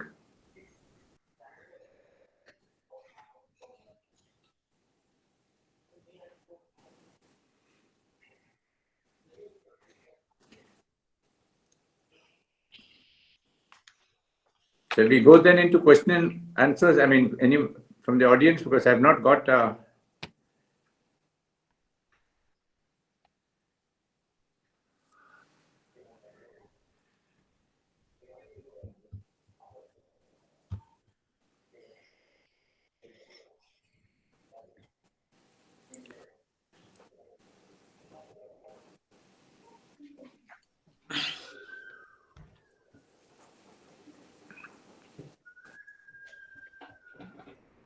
I think Pankaj has some problem about his audio. Right since morning, I'm not able to hear him because we tried speaking to him before the meeting started.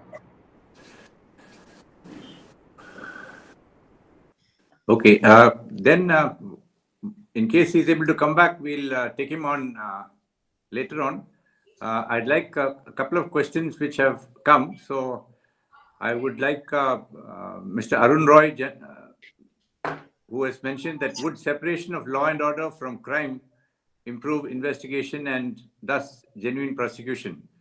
Mr. Arun Roy, would you like to just briefly mention the question and from which of the panelists would you like an answer from, or from the general panel?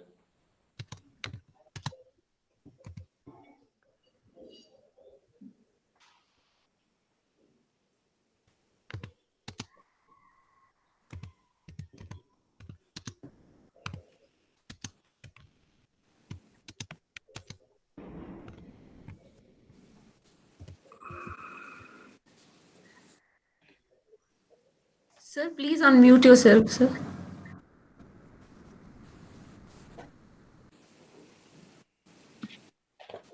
And Arun Roy, can you unmute yourself and raise the question? We haven't heard Arun Roy. He was speaking. No, Arun Roy is not a participant, but I'll still say, can you see my messages in the chat? Yeah, I saw that. Can you see? I'm just if you click the to, chat, you will see the messages that I've given. Yeah, you can just raise that question which you mentioned and then ask. Okay, reforms have been suggested repeatedly, yet no state is prepared to implement them. Politicians are definitely one part of the problem. Is there thus a case that not only prosecution but pending cases against an individual should debar him from contesting elections? Something like the French system has, wherein the onus of innocence lies squarely on the politician. The next query that I have, and anybody can answer this, Mr. Prakash Singh brought out the lack of wherewithal in 200 plus police stations. Even basics like telephone and wireless are absent. In the cities, I noticed that even a beat person has got a walkie-talkie and a body camera. Can we change the priorities somewhat, given the fact that most basic crimes that need immediate investigation takes place in rural areas? Yeah. The next issue that I have is, I said already, would functional autonomy fill the void of reforms to some extent? Mr. Ramakrishna has already, Ramachandran had already touched upon it, that internal reforms can improve a little bit, but I'm talking about functional autonomy given by the states and the central government. Next is, would separation of law and order from crime improve the investigation standards and thus genuine prosecution? Next, how do we improve the behavior Okay, I think of Thana level police? I think let the panelists answer. They'll forget what are the earlier questions.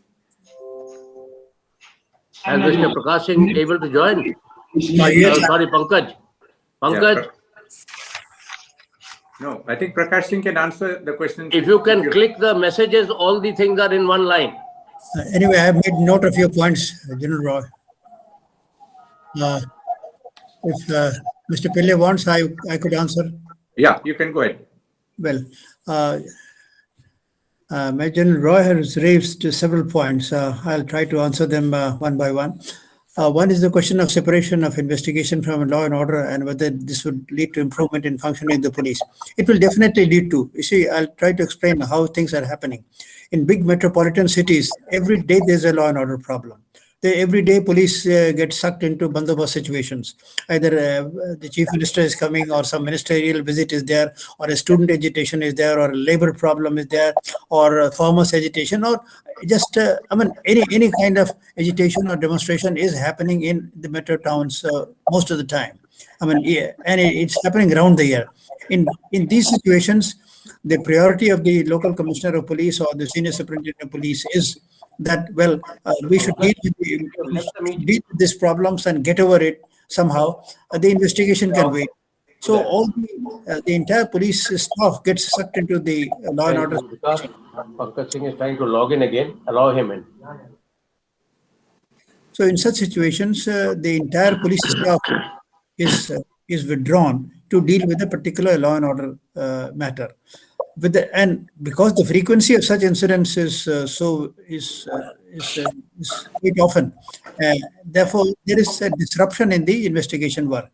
Therefore, it was suggested by the National Police Commission that for investigation of cases in metropolitan towns, there should be a dedicated staff, and this staff should not be employed for bandobast duties or tackling law and order situations under any circumstances, so that they can devote their time to investigation.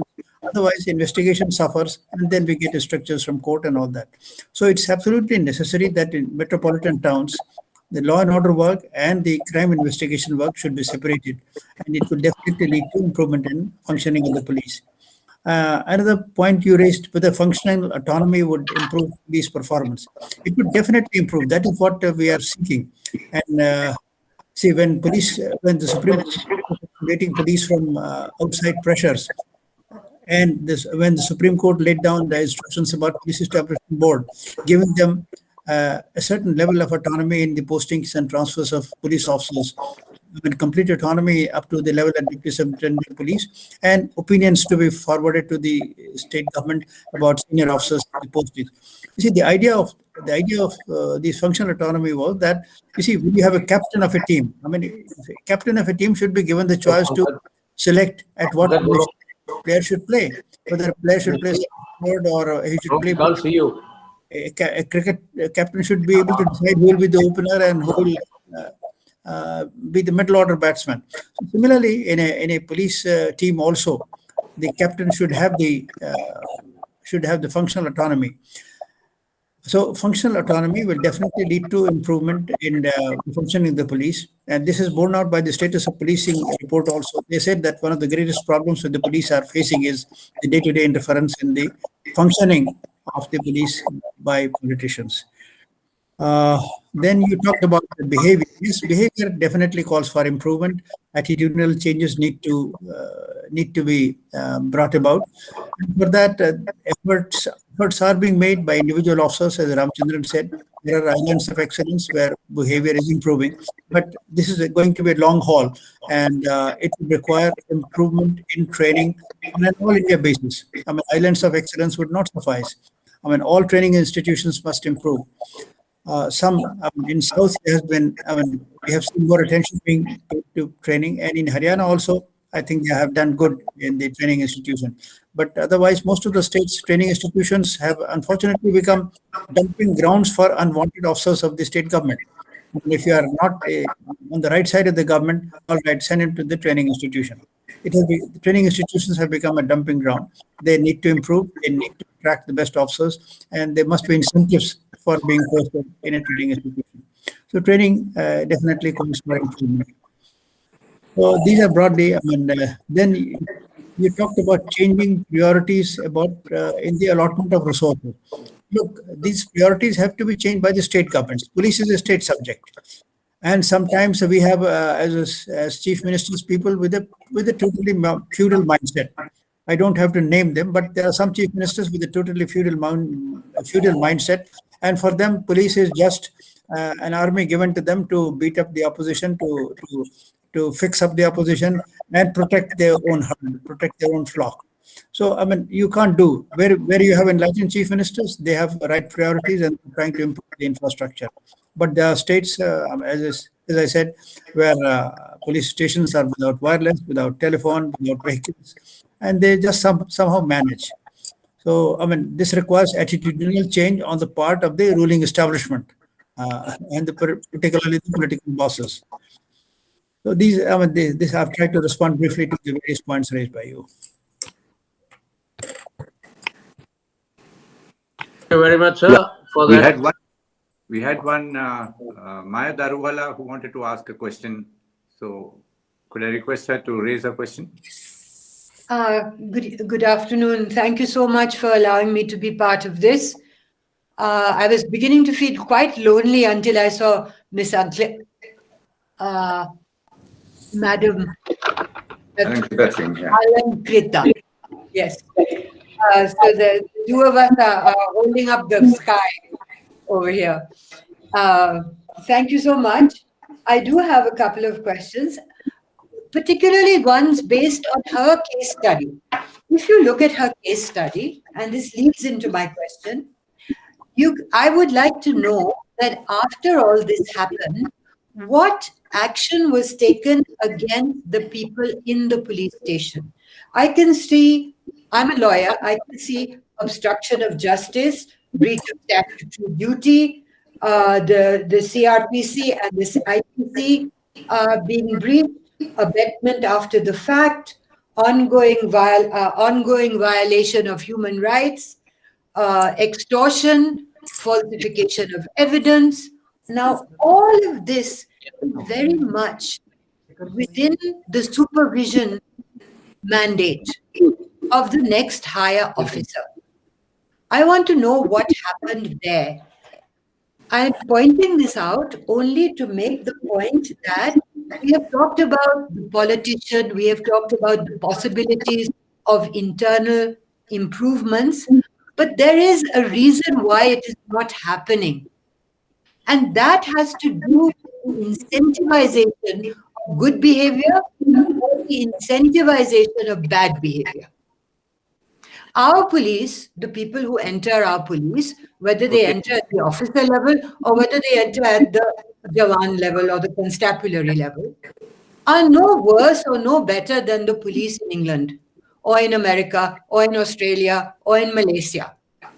But something within the culture of the police then create these kinds of morbidities within the. Can I request Alankrita to answer that reply? Okay. Alankrita, Yes, sir. you please answer the question, and then I'll then request Pankaj to start again after she answers the question. Yes, sir.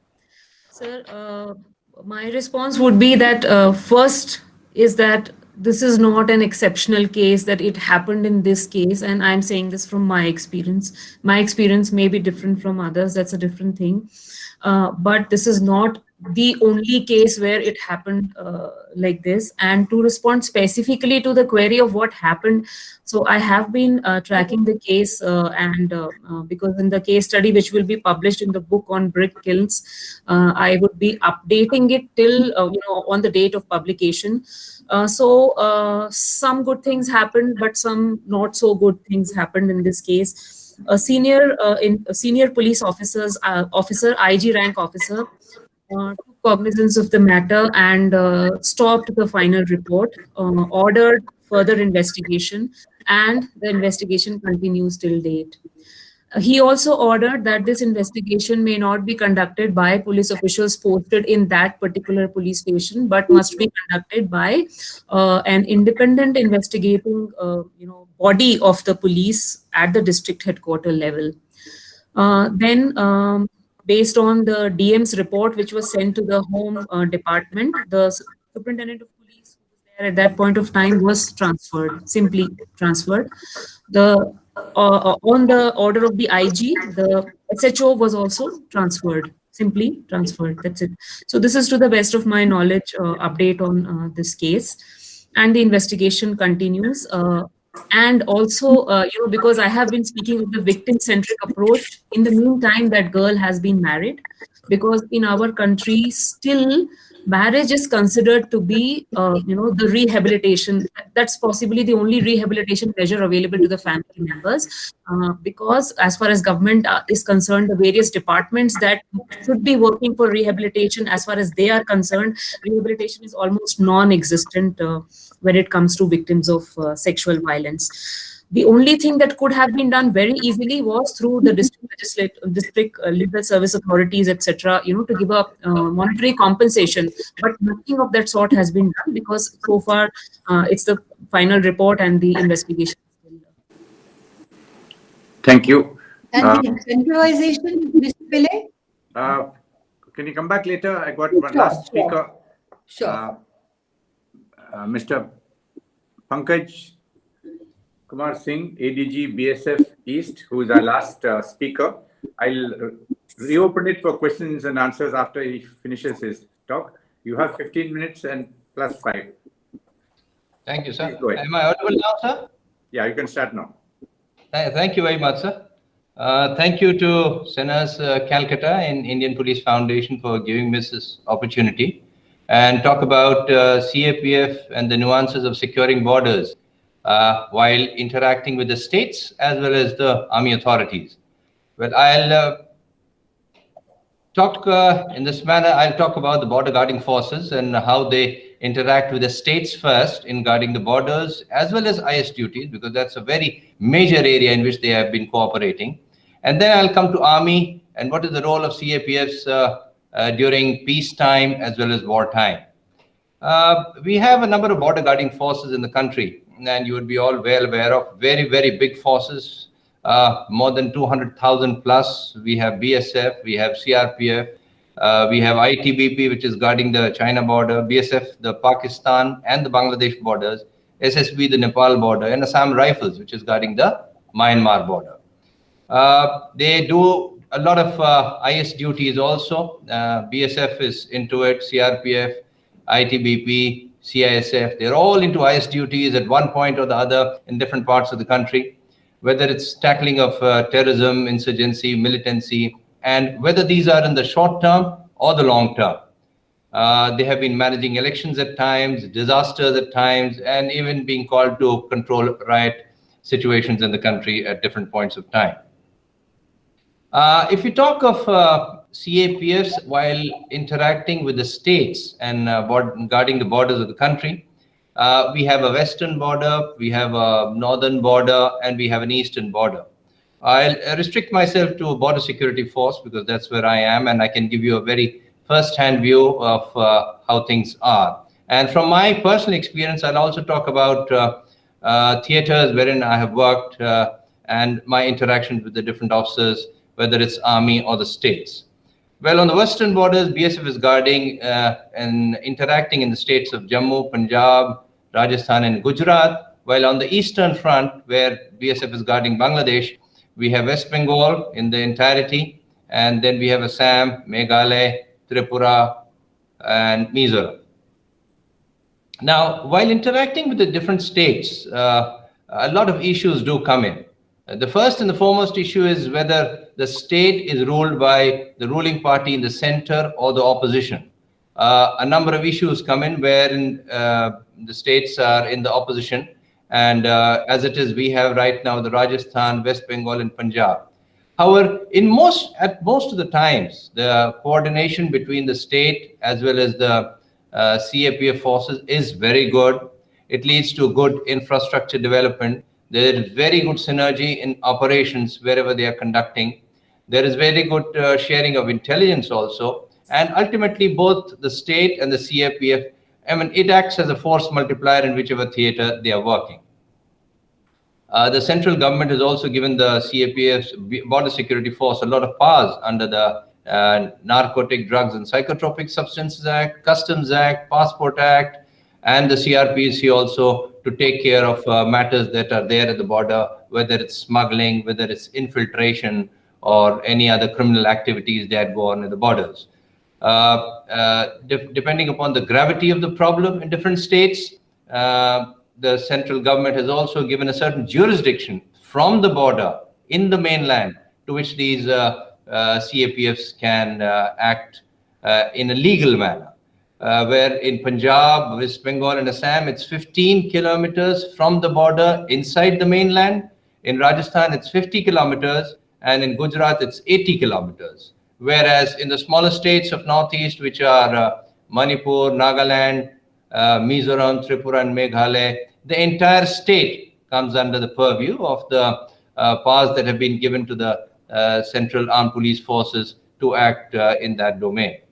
Many a times one has observed that when the government in the state is of opposition, problems of giving of infrastructure, problems of allotting of land, problems of coordination with the local police at the dictate of the political powers does come in the way. I can even tell you that there is a certain state wherein on their demand, we have given them 132 crore rupees, and yet they have not given us any land till now.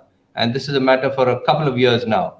So this that is how the infrastructure development and kind of good coordination gets stuck at times when the government is doubting and the government does not really cooperate with the CAPFs. But I can tell you, in most of the states where I have been working, whether it's smaller states of the Northeast or other states, there has been no problem at all. And the states have been very, very supportive of the Central Armed Police Forces in whatever operations or whatever mandate that has been given to them. Because ultimately, we are there to support the state police force. And like General Mukherjee also said, we are not there to replace the state police or replace the functions that they've been doing. We are there to supplement them. We are there to support them and give them that force multiplier in terms of CAPS, which are definitely better trained. They have better armory. They have better communication systems. And this is what comes in very, very advantageous to the states where these forces are working. Many a time you will see the political will of the government, which is there, and the bureaucratic support. That's tremendous. But then in a couple of states, yes, it becomes an issue at times. And when it becomes, when the two become one and one becomes 11, and you can see wonderful area domination, whether it's there at the borders or the CI level. Very strict action can be taken against the criminals. Their actions can be really cut down. And we are able to secure the borders in a very, very meaningful and a constructive manner. If I talk of the IS duties also, which the CAPFs and the BSF has been doing in a number of theaters, there are issues with the states at times when they are in opposition. Then the bureaucratic support is also not that forthcoming. They are at times local intelligence is shared because they have the local intelligence.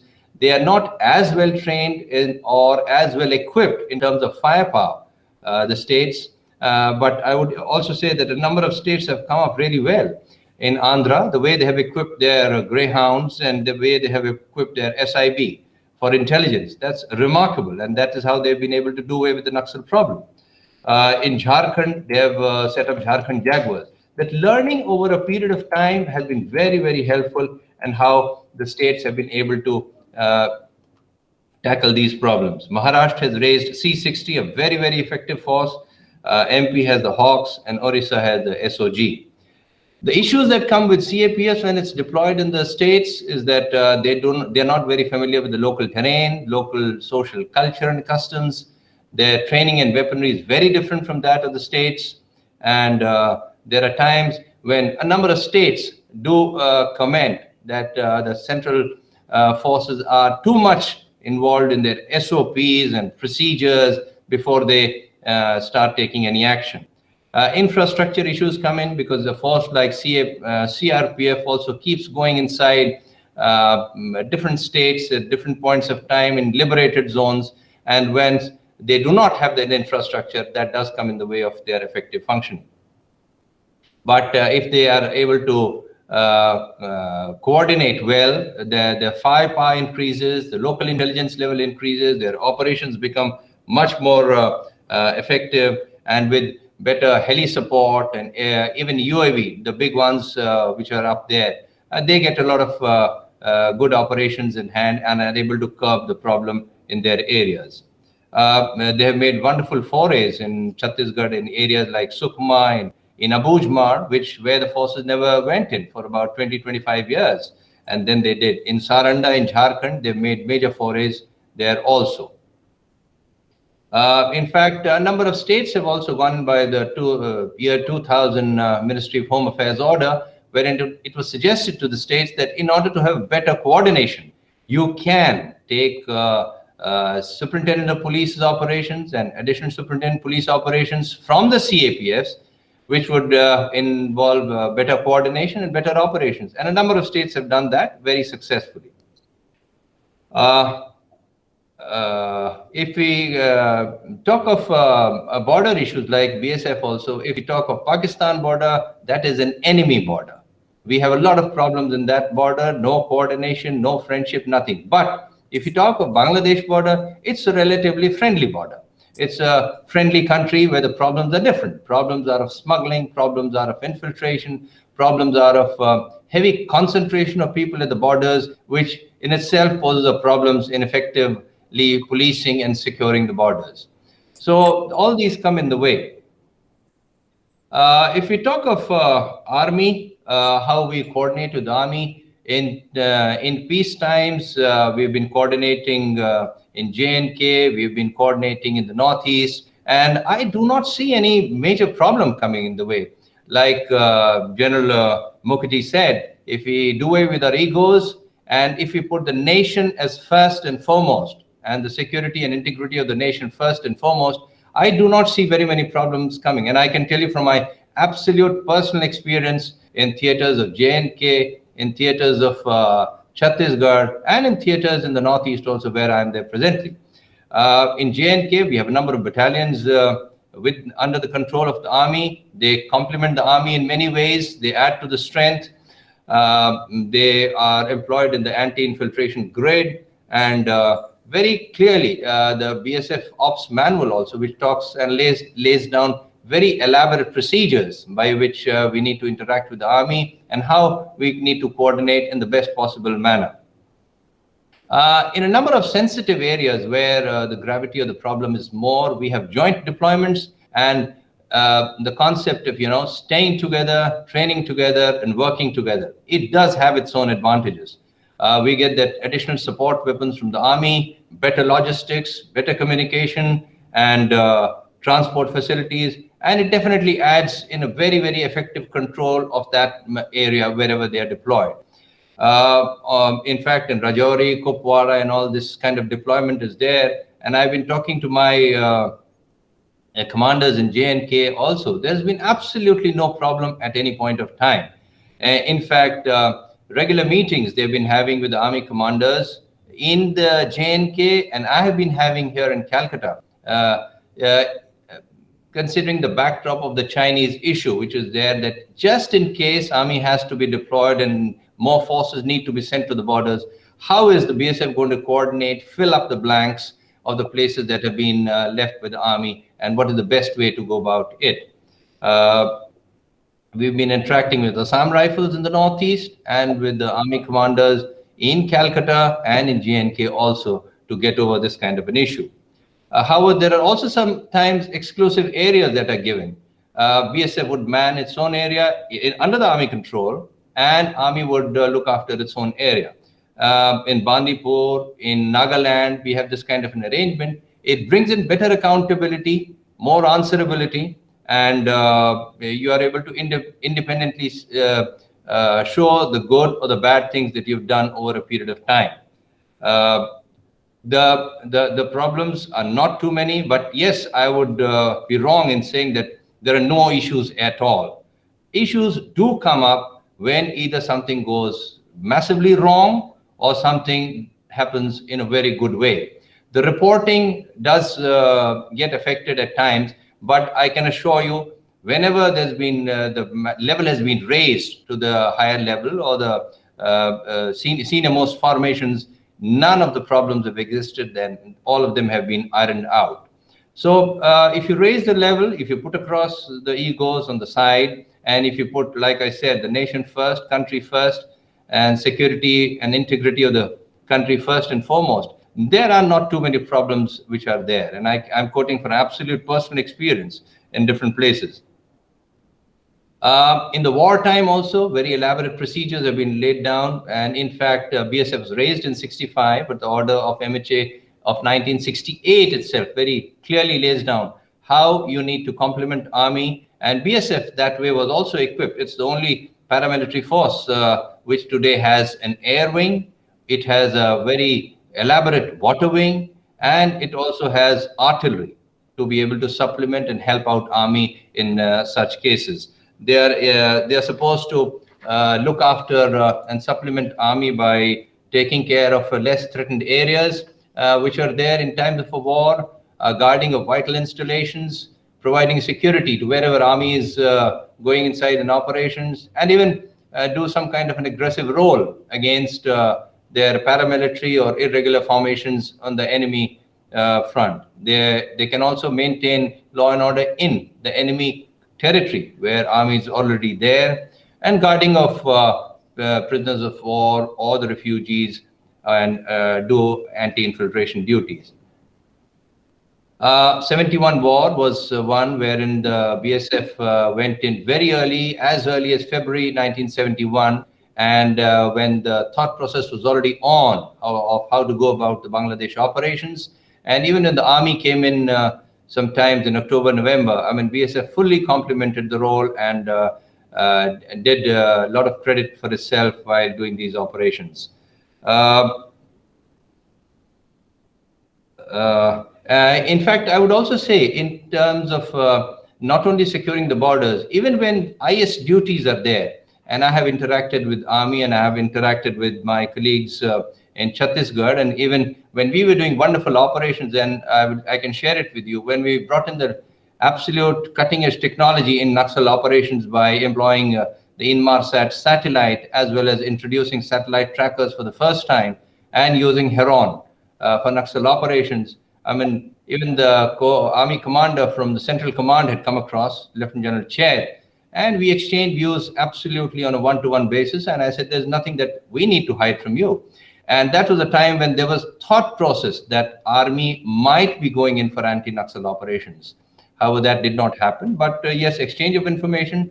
I also went to Mao to address the senior command course on the Naxal tactics and how, in times if army was to come in, how they should be going about it. We got wonderful help from RTRAC when Lieutenant General Surendranath was there in doing jungle operation, training our people for jungle operations and wireless telephone interception. So that was wonderful informal cooperation. And like I said, there's been absolutely no problem in whether it's guarding of borders or whether it's of IS duties with the army or the states. Yes, off and on things come up when states have opposition parties or an individual is, but that would be that would rather be an exception. I can also tell you, even during my stint with CBI, we had a couple of issues with army, and in the state also in Rajasthan we had. But when you raise the level, I mean, they could see a lot of sense in whatever we were doing, and we were doing it absolutely legally and trying to set things in order. And there was no problem at any point of time. Pankaj, So 5 minutes more? No, sir, just 1 minute, sir. No, you have 5 minutes. So that is where I would like to say that in times good and bad, whether it's peacetime or wartime, we have had wonderful interactions with the army, and we have always placed, I mean, I, for myself, have always placed the nation, the country, and the interests of the country first and foremost, and there's been absolutely no problem at all at any point of time. Thank you very much to Senas Calcutta and IPF for giving me this wonderful opportunity of sharing my views. Thank you. Thank you, Pankaj, for a very elucidating and very clear picture. With your vast experience, you brought out all the contours of Army, Central Police Forces, cooperation, as well as the border issues.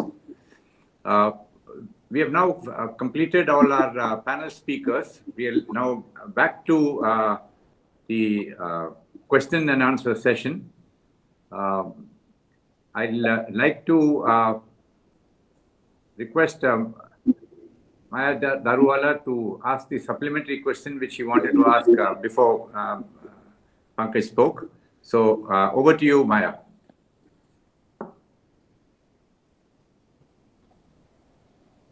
Thank you. Actually, it wasn't really a supplementary. I just wanted to know from everybody that we all know the problem. What is it that we need to do it's not that we don't know that there is a need for reform, and especially at the police station, and especially the internal. We can't keep on going and waiting for the politicians to do something. There is a larger issue, and there's the immediate issue. So what is it that we need to do to incentivize the leadership to hold the people it is supervising to a standard which at least at minimum requires legal behavior and cleaning up the illegality? And that was very well brought out in Alankrita's case study. It was a very good case study to understand why there is no incentivization. Why is there protection of people who are doing clearly the wrong thing? Would any of the other panelists like to answer that question, or Alankrita herself?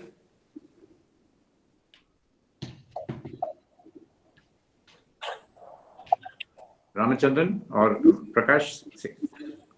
Sir, I think I have had the opportunity to make the point, and it'll be useful, if senior officers could also shed some light on, just share their thoughts on the subject. Yeah. Okay, Mr. Prakash Singh. Very well. My Darawala rightly, I appreciated her observation when she said that policemen, when they join the service, they're just as good or as bad as policemen in any other country, including US and UK, she said. But there's something with police culture, the existing police culture in India, that once they get into it, I don't know, a lot of distortion happens, aberrations in their behavior, the attitudes are different. Accountabilities, they avoid accountability, etc. It happens. Now, why does it happen? One will have to go into examine this in depth. Now, I'll give some illustrations. When I conducted the inquiry into the Thana Guard reservation agitation, there were a number of occasions where I felt that police could have legitimately and lawfully used force. They saw two communities at war with each other, throwing brickbats, having a scuffle, beating each other.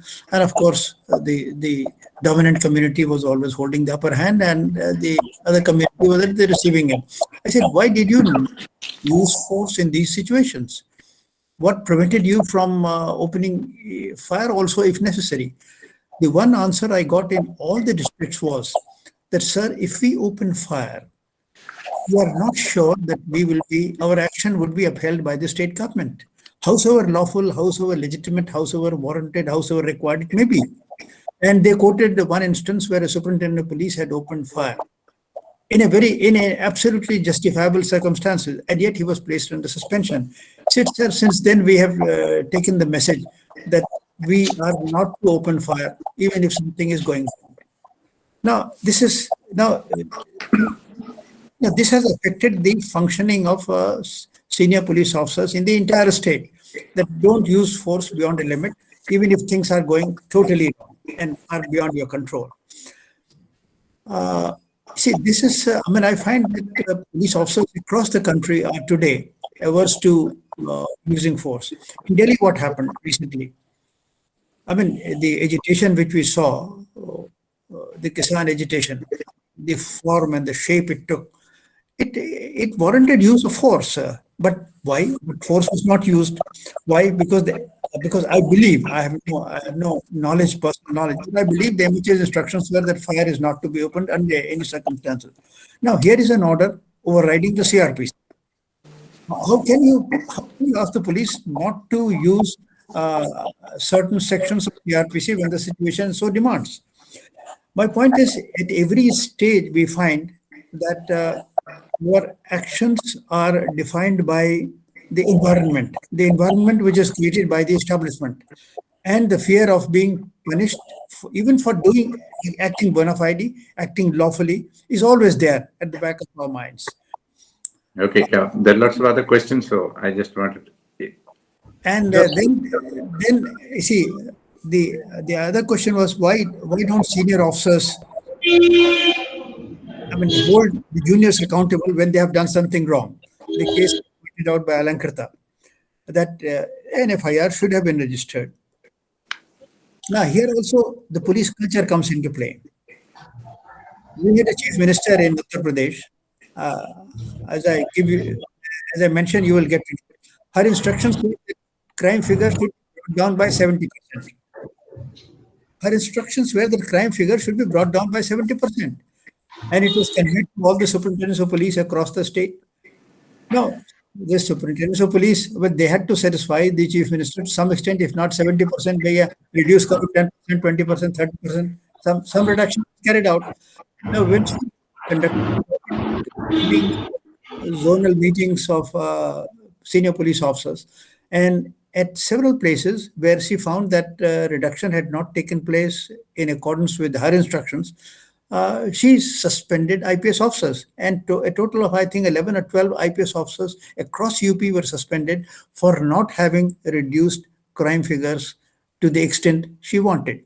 Now, this will introduce what? A distortion in police culture, that don't record reports, shoo away the complainant, sort of minimize crime. So this kind of culture, is there in police.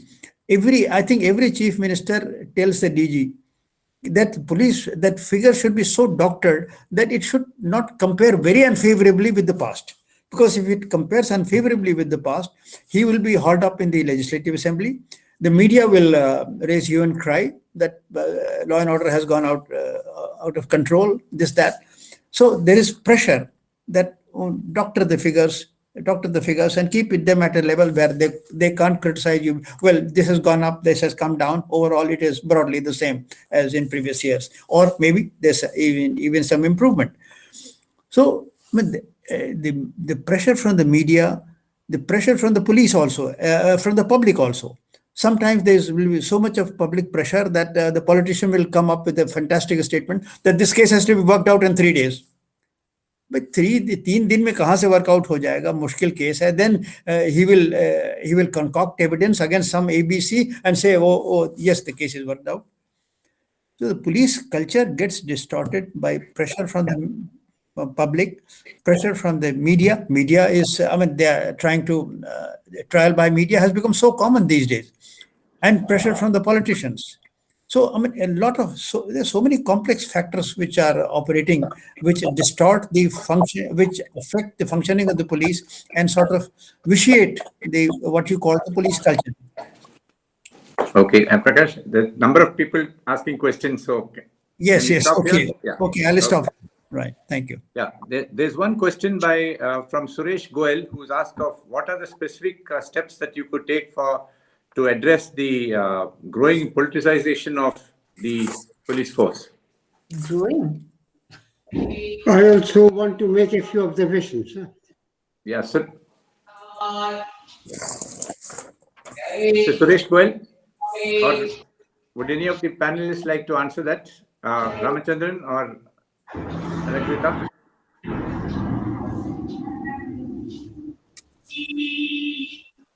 Ramachandran or Mr. Prakash Singh himself, you want to? I don't see Ramachandran there.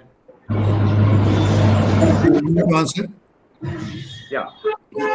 Suresh Goel is asking, how do you address the growing politicization of the police forces? What specific steps can you take to stop that?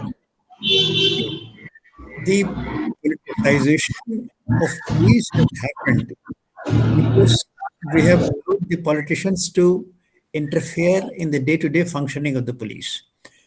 See, the policeman knows that a stage has come where an average policeman has started believing that his merit will not take him beyond a point. What will take him beyond a point and further on is his political connection. And therefore, he is spending more time in hobnobbing with politicians, cultivating them, and the minimum, don't antagonize him, keep him on your right side. That becomes his primary concern. So, if you want to remove the politicization of the police force, you should remove this environment. You should take care of this environment. You should create a situation where the policeman is not afraid of the local politician when he is doing the right thing. And you should create institutional mechanisms whereby he is protected from the pernicious influence of politicians. By that I mean his capacity to get you transferred, his capacity to get you punished, his capacity to get dumped in and dumped you on a post which nobody wants to occupy. That has to be removed. He has to be insulated from political, or shall I say, insulated from external pressures, influences, so that he's able to function independently and honestly and as per the dictates of his conscience. This kind of situation has to be removed. The kind of insulation that the Supreme Court talked of, that has to be brought about. Unless you insulate him from political influences and pressures, politicization will continue, and it has in fact continued and taken us to a stage where you can divide the entire police force of a state. ये तो BJP का आदमी है, ये समाजवादी का आदमी है, ये बहुजन समाज का आदमी है. That is the kind of situation that we have come to.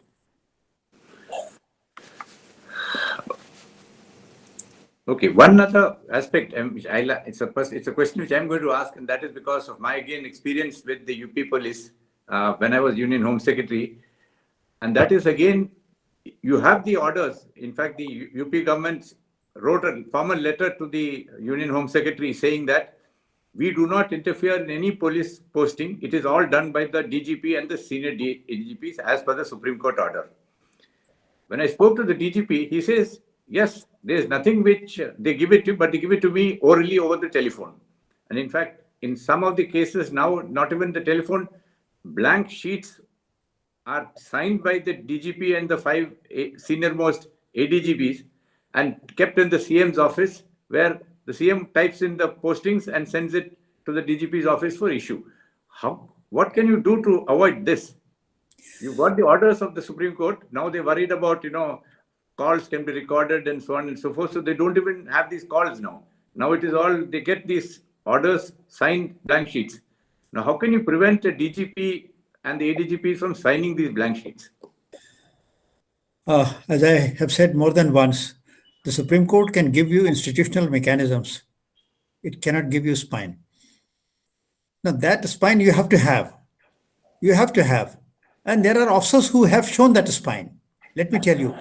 But unfortunately, this election, even today, a whole lot of officers are getting selected in violation of the Supreme Court directions directly by the chief ministers, in complete contravention of whatever guidelines the Supreme Court have laid down.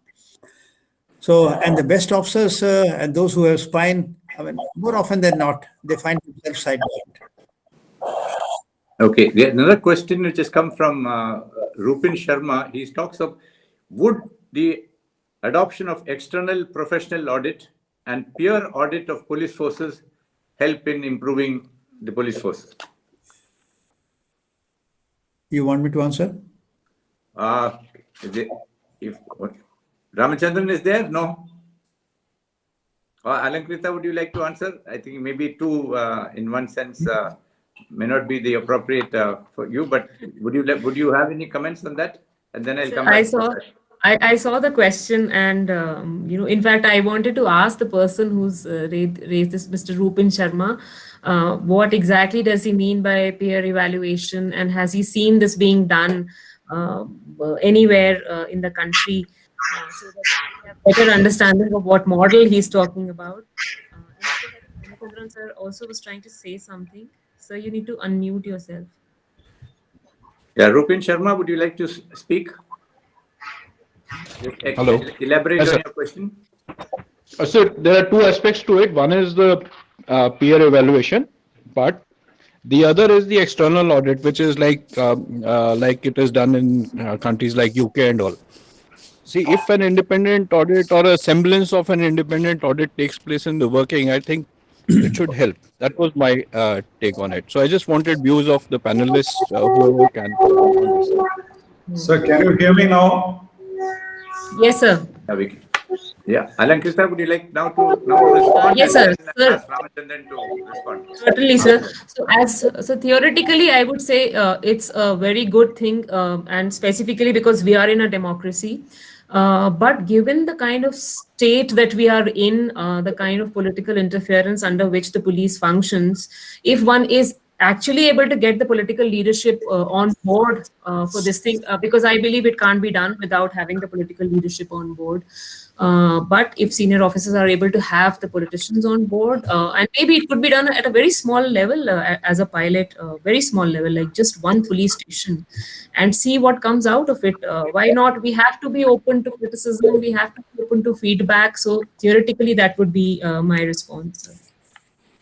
Sir, can I just add something, sir, before Ramachandran sir say something? Yeah. Sir, at least laying down uniform principles of whatever audit, uniform guidelines, that would be the take in all this.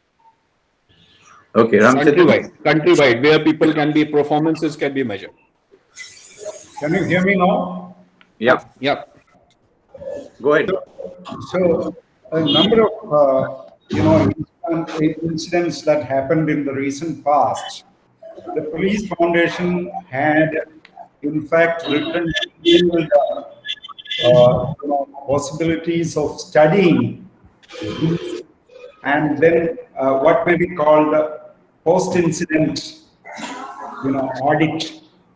Just to understand, two things are there. It is not that these external auditors can take over the investigation, which is the statutory investigation. That will go on simultaneously. But there is a lot of scope for external investigators to understand what were the professional lessons to be learned. So that just from the point of view of understanding what went wrong and what could be done for future corrections. So to that extent, I think there is a lot of scope, and learning from other countries.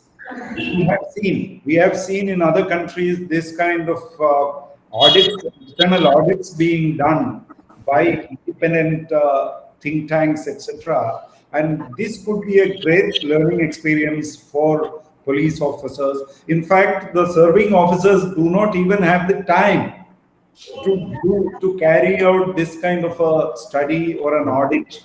They are from one difficulty thrown to the next issue, so they don't even have the time. So we offered in some of these cases that we could carry out an independent post-incident study, carry out an audit, and then list out these are the lessons that could be done, that could be learned, and could be avoided in future, or maybe some of the strengths that some of the strong work that has been done. So both from the plus and minus perspectives, there could be a lot of learning that could be done from these post-incident audits. But there is, as has been mentioned, in the present political climate, many of the police leaders are scared of asking external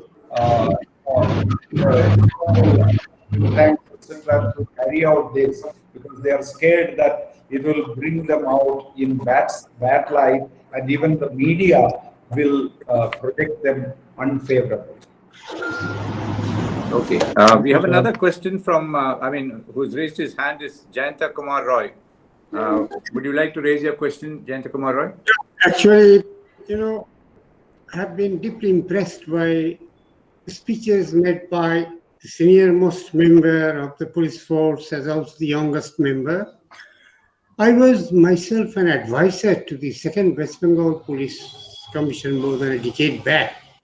And at that time, I had the opportunity to interview a lot of policemen in the police station. It appears to me that probably the situation has not changed much in the course of the last 1 or 2 decades. Because at that time, because I was an academic, I was not using any police vehicle which I could have. I was not accompanied by a policeman. They were extremely frank to me, and they said certain things which I still remember. And I also dusted up some of the publications that we brought out at that time on police reforms and all that. The officers said in the police station that they did not always get the shots of trousers, in proper shape. They did not get shoes in proper shape and had to purchase them.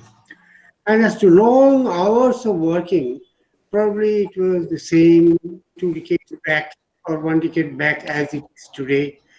Sometimes they work for 16 hours a day or 18 hours a day and nothing in return. There are no rules of promotion irrespective of performance, as in the case of the highest services in the country. Let's see it. In fact, this has also now infected my profession, that is the academic profession. And this is something, time-bound promotion, that is very much needed in the police station. Otherwise, they don't feel any incentive to act. Next, you have to remember that I carried out a lot of surveys, but because there are others who can speak. Now, it appears that the same thing may be persisting. In one of our surveys, we found that 68% of the respondents claim that the Can you police... just briefly questions, please? The question that you want to ask. I may stop. If you don't want me to continue, I can stop because I am not... What is the question that you would like from the panelists to answer? Well, let them answer the specific question.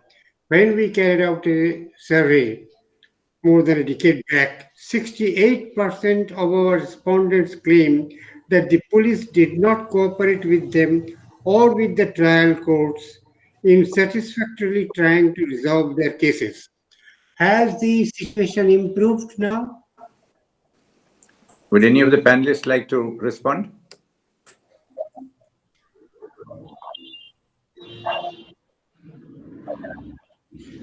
Ramchandran or Prakash Singh, Alankrita? Sir, I totally agree with Mr. Jayanta Kumar Ray that perception of police and, if we consider ourselves as an organization whose clientele is a common citizen, so, an exercise in understanding their perception, opening mechanisms for us to get the feedback from them.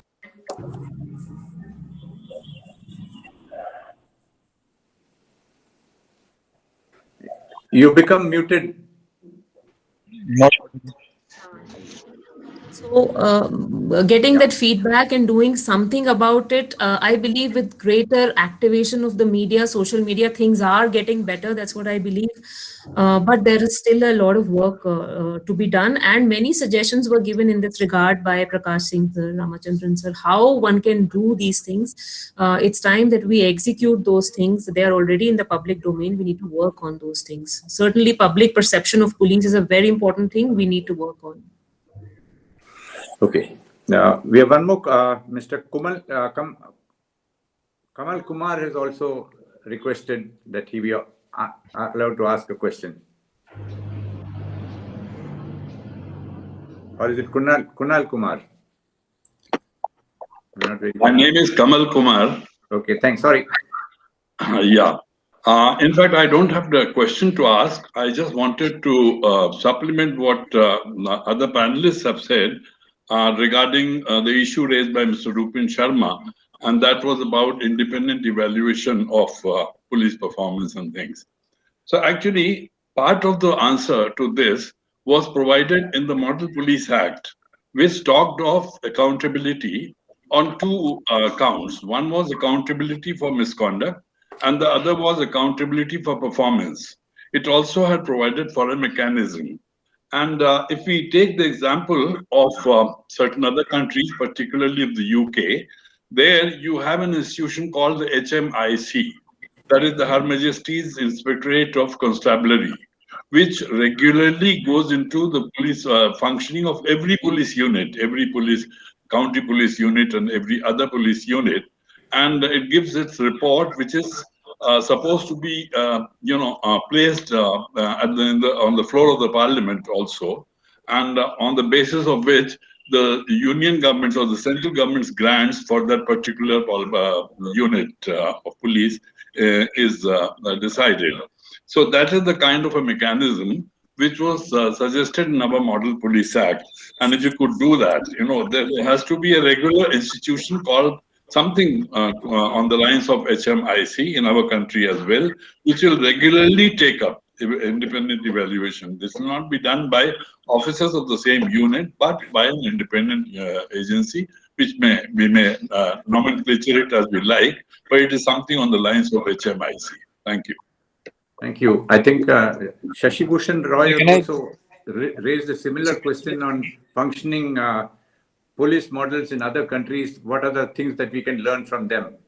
Shashi Bhushan Roy, would you like to raise?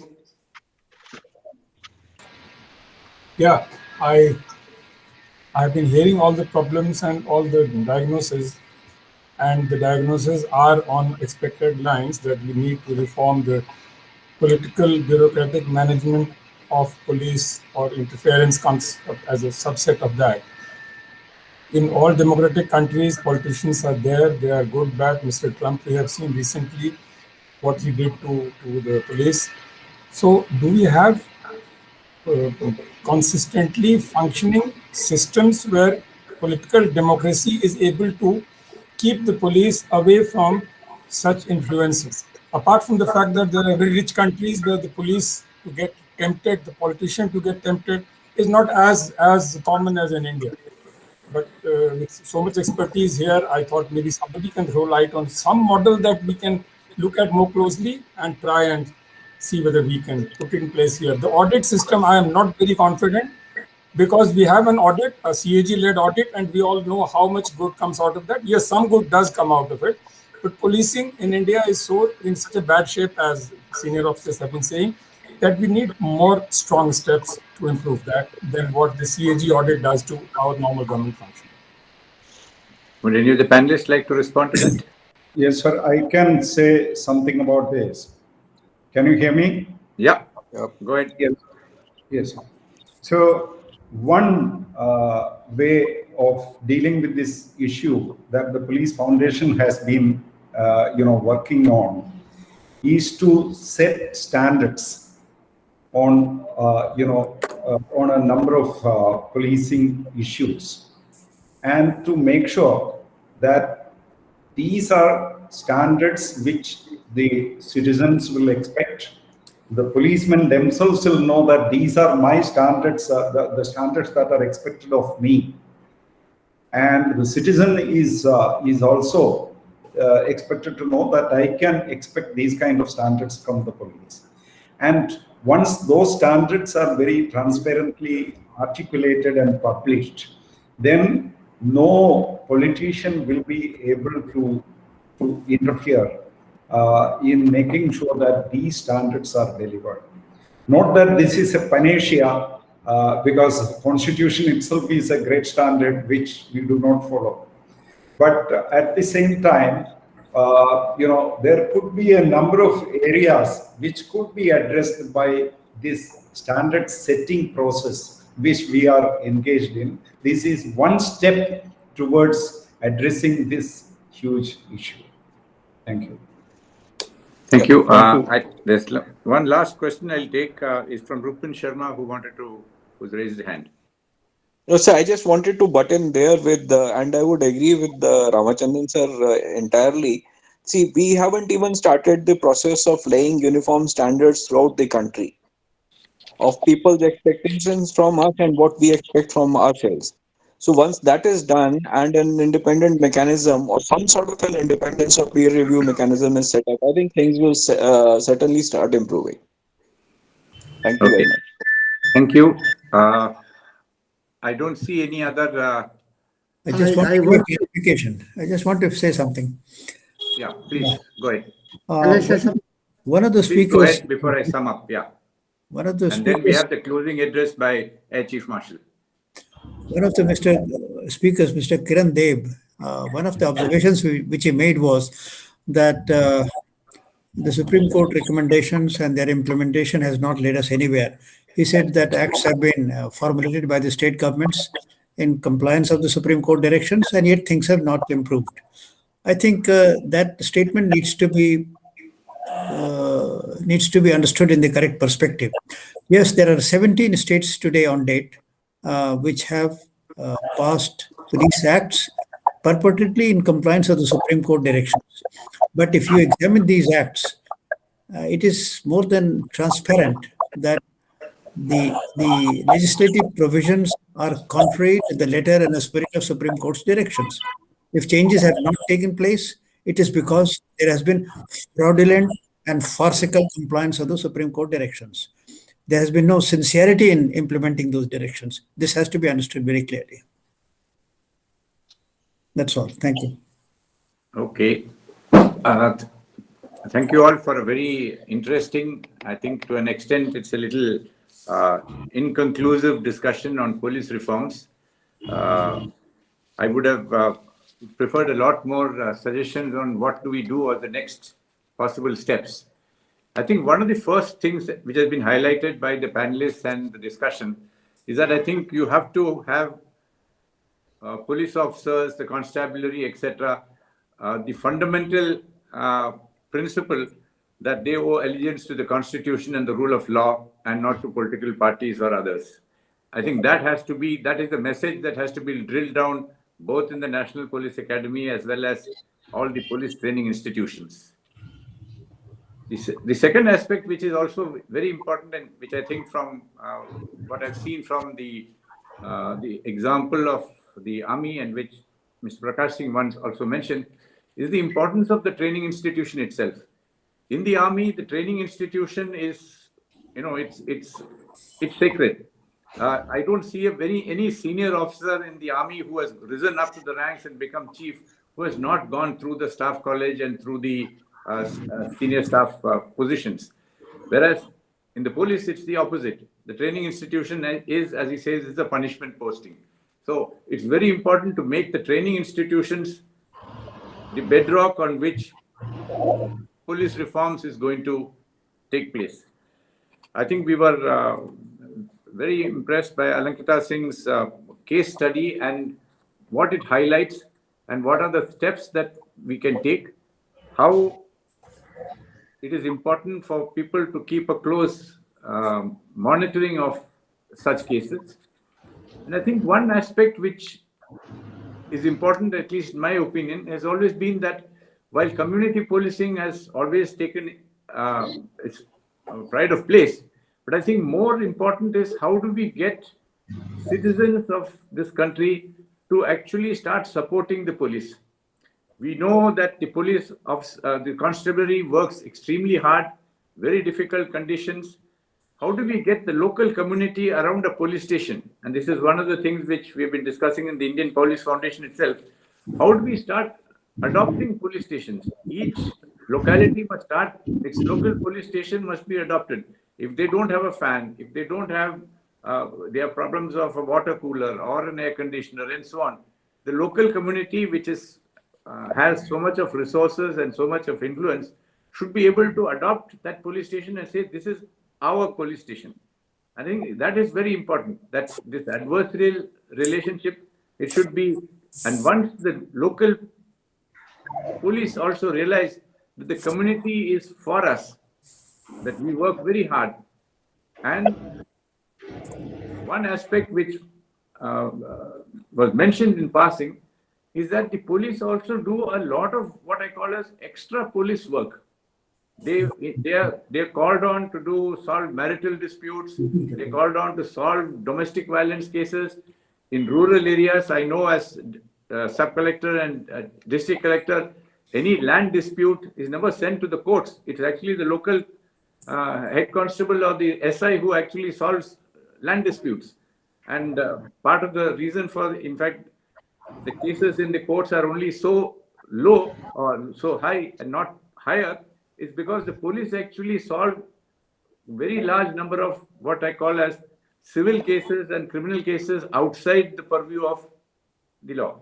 In some cases, it's bad because it's the vested interests who have access to the police, and therefore sometimes pressure is put on the poor and the marginalized and so on.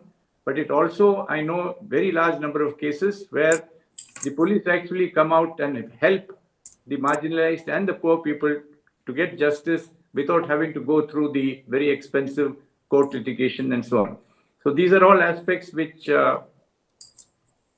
is part of police reforms, but which I think really needs to be done. I see in future, I chair a FICCI jury on smart policing awards for the last few years, where we get entries of more than 100 every year from police officers across the country who are doing actually what Ramachandran said, extremely good work in terms of community building and community bonding, looking after elders, looking after the problems of gender violence and so on. And these don't get that much publicity as many of the other aspects get on TV and the media.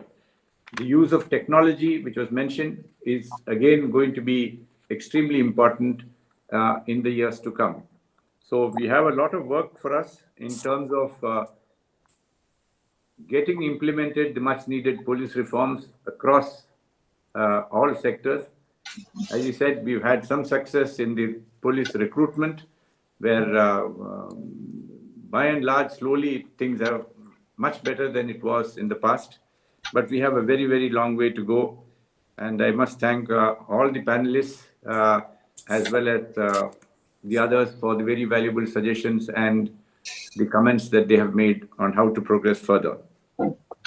With these summing up remarks, I now would like to request Air Chief Marshal Arup Raha, who is the Governing Council member as well as member emeritus of Sandusky. I have a special soft corner for the Air Force, partly because both not only are my brother and brother-in-law in the Air Force, but I myself worked for 4 years in Vayu Bhavan in the air wing of the Ministry of Defense during very critical period during 1978 to 82. And therefore, I have an extremely soft corner for the Indian Air Force. I now request Air Chief Marshal Arup Raha to deliver the closing address. Thank you, Mr. Pillai. Good afternoon, ladies and gentlemen. My special greetings to the distinguished panelists of the webinar. After hearing a galaxy of eminent and esteemed speakers on the subject, speakers who have been public figures of highest caliber, who have served the people and the nation at the top echelons of the Indian Administrative Service and the Indian Police Service in the governance of states as well as the Indian Union. These speakers are endowed with a tremendous amount of authentic knowledge and experience on ground. They know the ground reality. So at the end of it, I actually have very little to add or talk about or deliberate upon, since the esteemed panelists have been very, very incisive in their analysis, observations, and recommendations on the issue that we discussed during the webinar. To my mind, there is great clarity on 3 aspects. Firstly, problems facing the police as a whole in the execution of their task in the governance of the nation. Secondly, the reforms so very essential to enhance their effectiveness and efficacy. And thirdly, the lack of progress in the implementation of various recommendations given out by various expert committees from time to time, formed by the government for addressing the problem areas of the police force. Now I feel that I'm very much more enlightened and more knowledgeable on the subject than ever before, and I'm sure it's true for most of us who are attending the webinar. As far as the functioning of the police is concerned in India, the problems are very similar to the ones faced the world over, especially so in the third world countries and of course the developing nations with low scores on Human Resource Development Index. Though there are developed countries like the US, recently we saw the attitude of the police in enforcement of law, their insensitivity to human life, and of course the brutality they expose the citizens. So I would like to iterate some of the issues and reiterate the identified major challenges faced by the Indian police, which you all have brought out so clearly. To my mind, the first issue would be background of the police personnel. Majority of the police force, especially of the lower ranks, who form the backbone of the force, belongs to poor, weaker sections of rural background with, to my mind, inadequate, educational qualification. They are therefore influenced by the existing societal mindsets with feudal or medieval perceptions, as was brought out, where gender inequality and discrimination of the women, maltreatment of the women, subverting the value of women in the society is an accepted norm. In fact, such people coming from such background would have little regard for the poor, the hapless, poverty-stricken, and the impoverished people. And it is observed that the insensitivity or lack of regard for human life, as such, shapes their attitude to life and service to people as a policeman. These are the facts which I feel is true. Second aspect is self-esteem. As was highlighted earlier, majority of our lower rank policemen lack self-esteem because of the depressed pay structures, allowances, quality of uniform, the arms they carry, and their turnout as such. In addition to these factors, poor working and living conditions, long working hours, all these combinedly affect their discipline, morale, and motivation. The third aspect to my mind is training and indoctrination.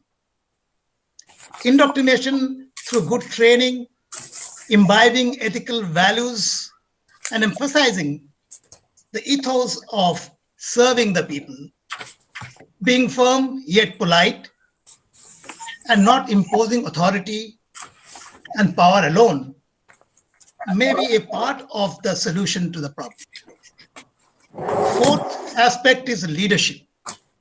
As was highlighted repeatedly, quality of junior, middle, and top leadership in the police hierarchy is a key factor in setting many of the things right within the organization itself.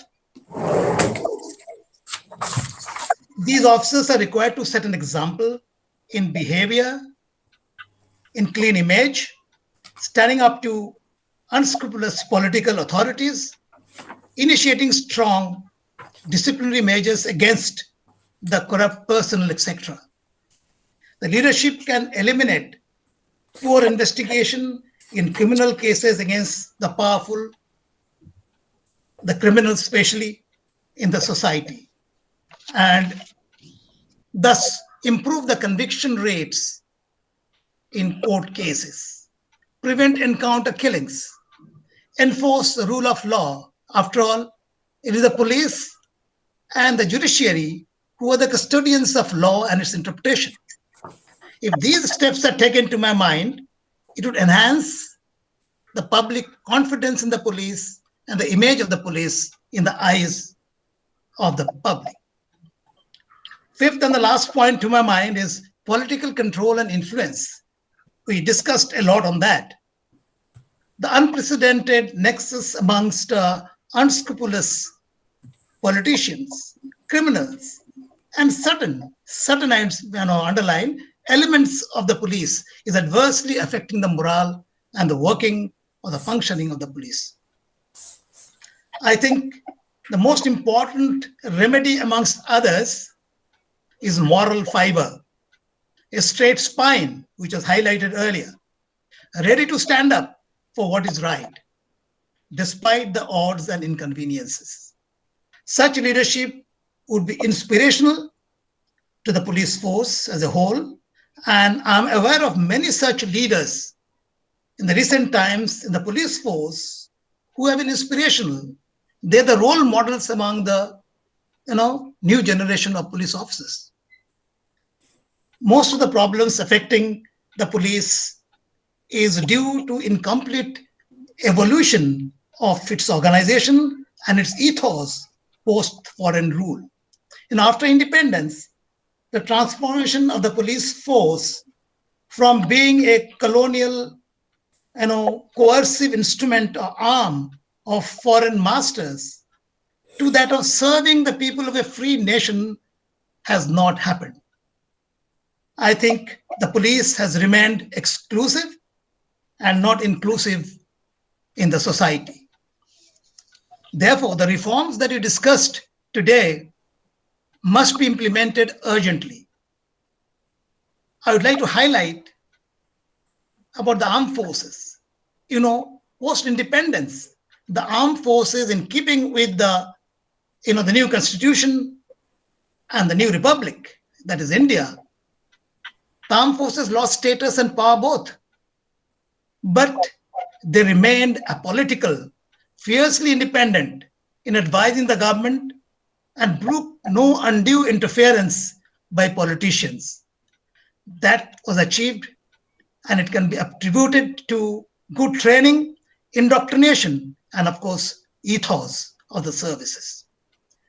So the ills of the service, ills of the Raj mindset, I think has been there for too long and perhaps continued in the police force. Thus, the organization has been subservient to the political forces. It is time for change. Currently, many of the police people stand compromised, succumbing to political pressures, self-interest, and own survival instincts. The position of the police, I believe, is very, very difficult, very unenviable. It has a challenging task, sandwiched between the people, the public, and the political authorities. For them, it is a very, very tightrope walk, and often people fall off the tightrope that you can see very often. The remedial measures should incorporate, firstly, a mechanism to monitor undue political intervention in the careers of police officers, emphasizing on the ethos, ethics, discipline, and the code of conduct.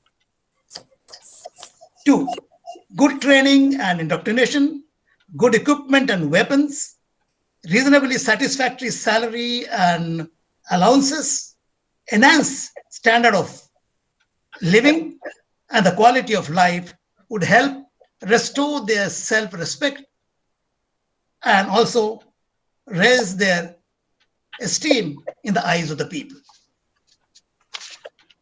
And lastly, it is obvious that remedial actions lie at the doors of the society as a whole, the government in particular, as well as the police organization and its leadership hierarchy to a very large extent.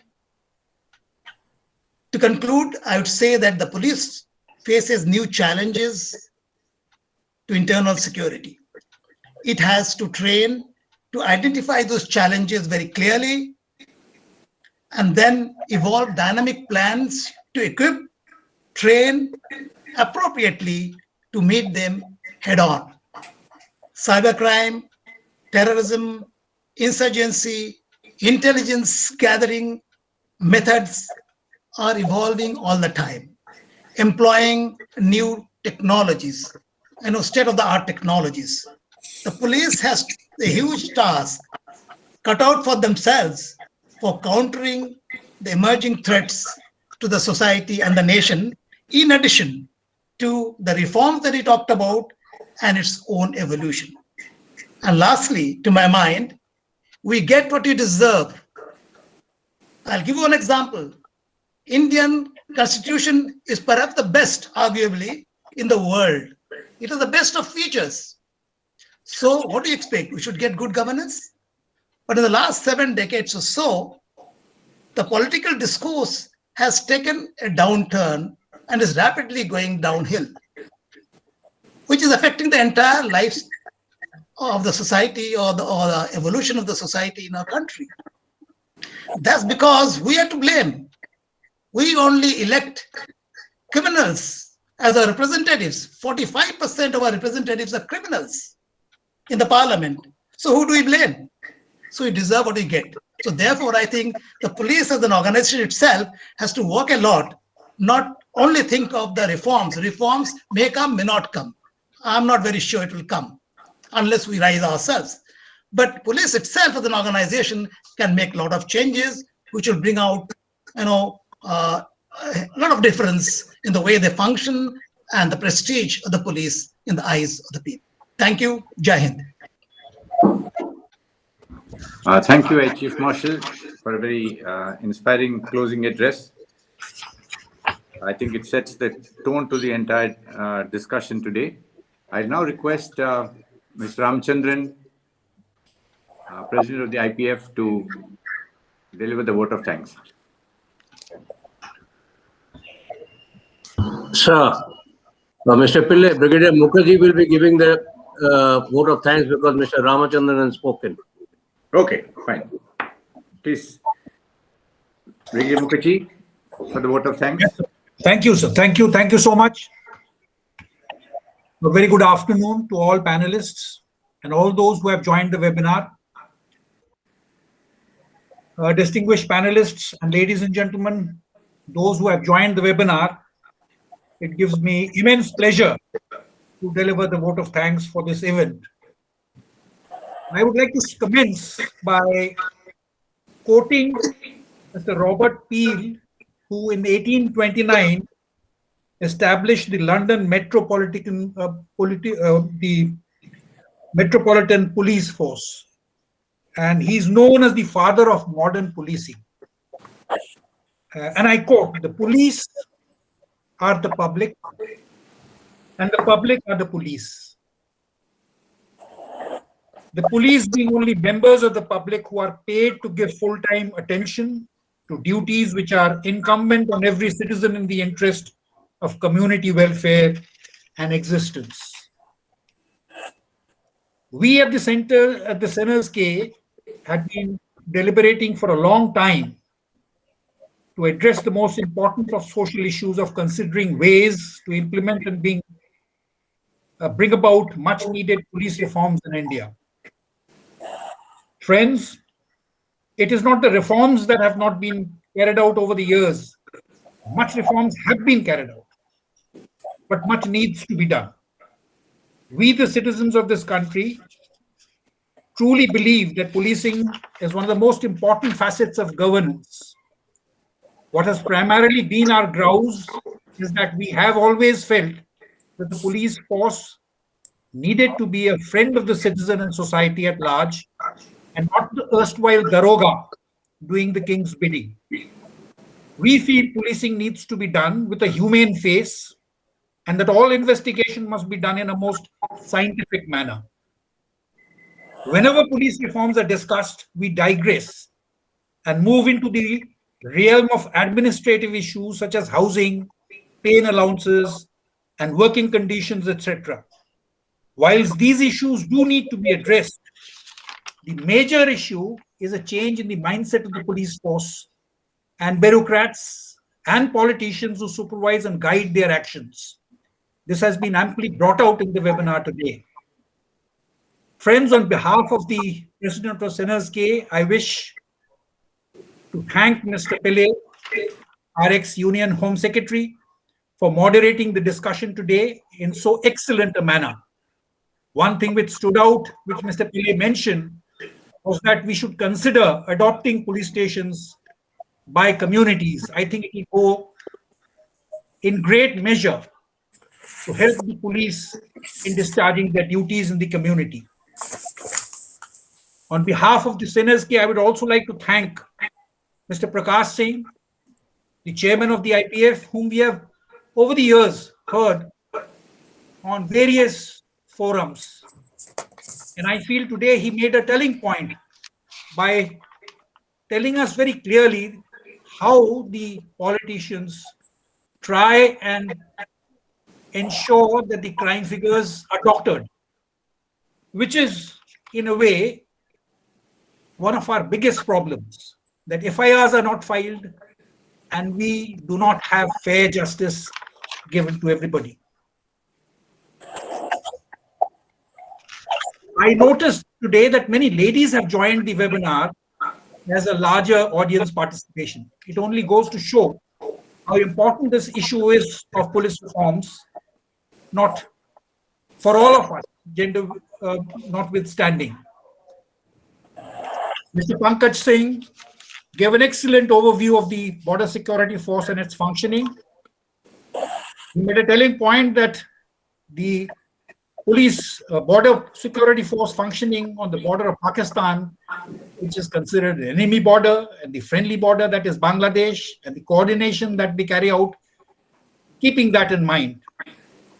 We have all in the army had the good fortune of having BSF battalions serving with us. I, as a commanding officer in the valley during peak of militancy, had a BSF battalion under command, and I can tell you that they function as good, if not better, than the infantry units of the Indian Army themselves. In fact, as a brigade commander on the Rajasthan border in Thana, I had a BSF battalion under command, which the divisional commander felt was much better than most of the infantry units deployed even during the Falcon. Mr. Ramachandran, of course, made a telling point, and which is of essential interest to all of us on this webinar today, that 70% of the requirement of carrying out reforms can already be put into effect without government approval, and it can be done internally. I would like the distinguished panel of police officers to pass this on to the organizations, that this is what we are expecting. Because Mr. Dev, Amit Kimaran Dev, made a telling point that 43% of the politicians in parliament have criminal backgrounds. And he was blunt in insinuating that reforms by such politicians are unlikely to be forthcoming.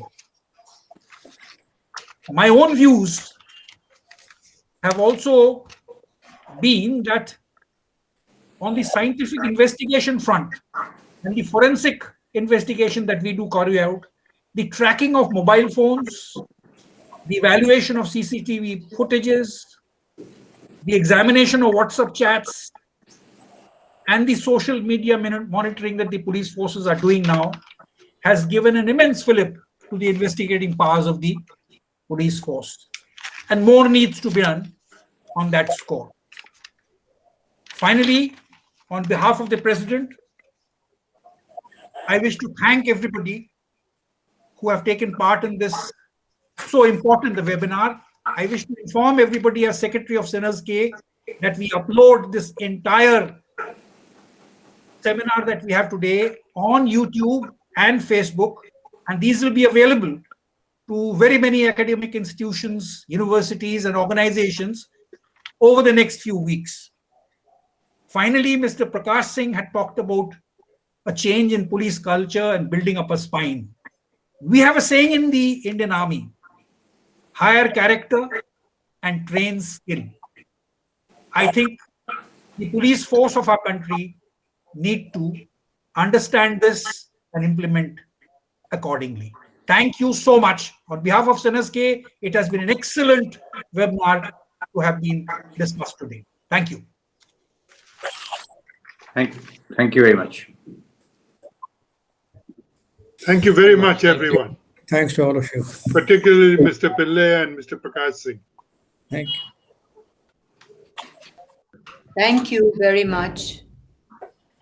Thank you, Well, from the chairman, Thank you, Alankrita, for chairman of the case Sandusky, study. thank you all. It's been a pleasure having you. I really did enjoy hearing for a change and everything. And we hope to have you all again in about 6 months' time, because this needs to be drilled into our politicians in some manner or the other. Thank you, and good day to you all. Good day to all of you. Thank you very much. Thank you, everyone.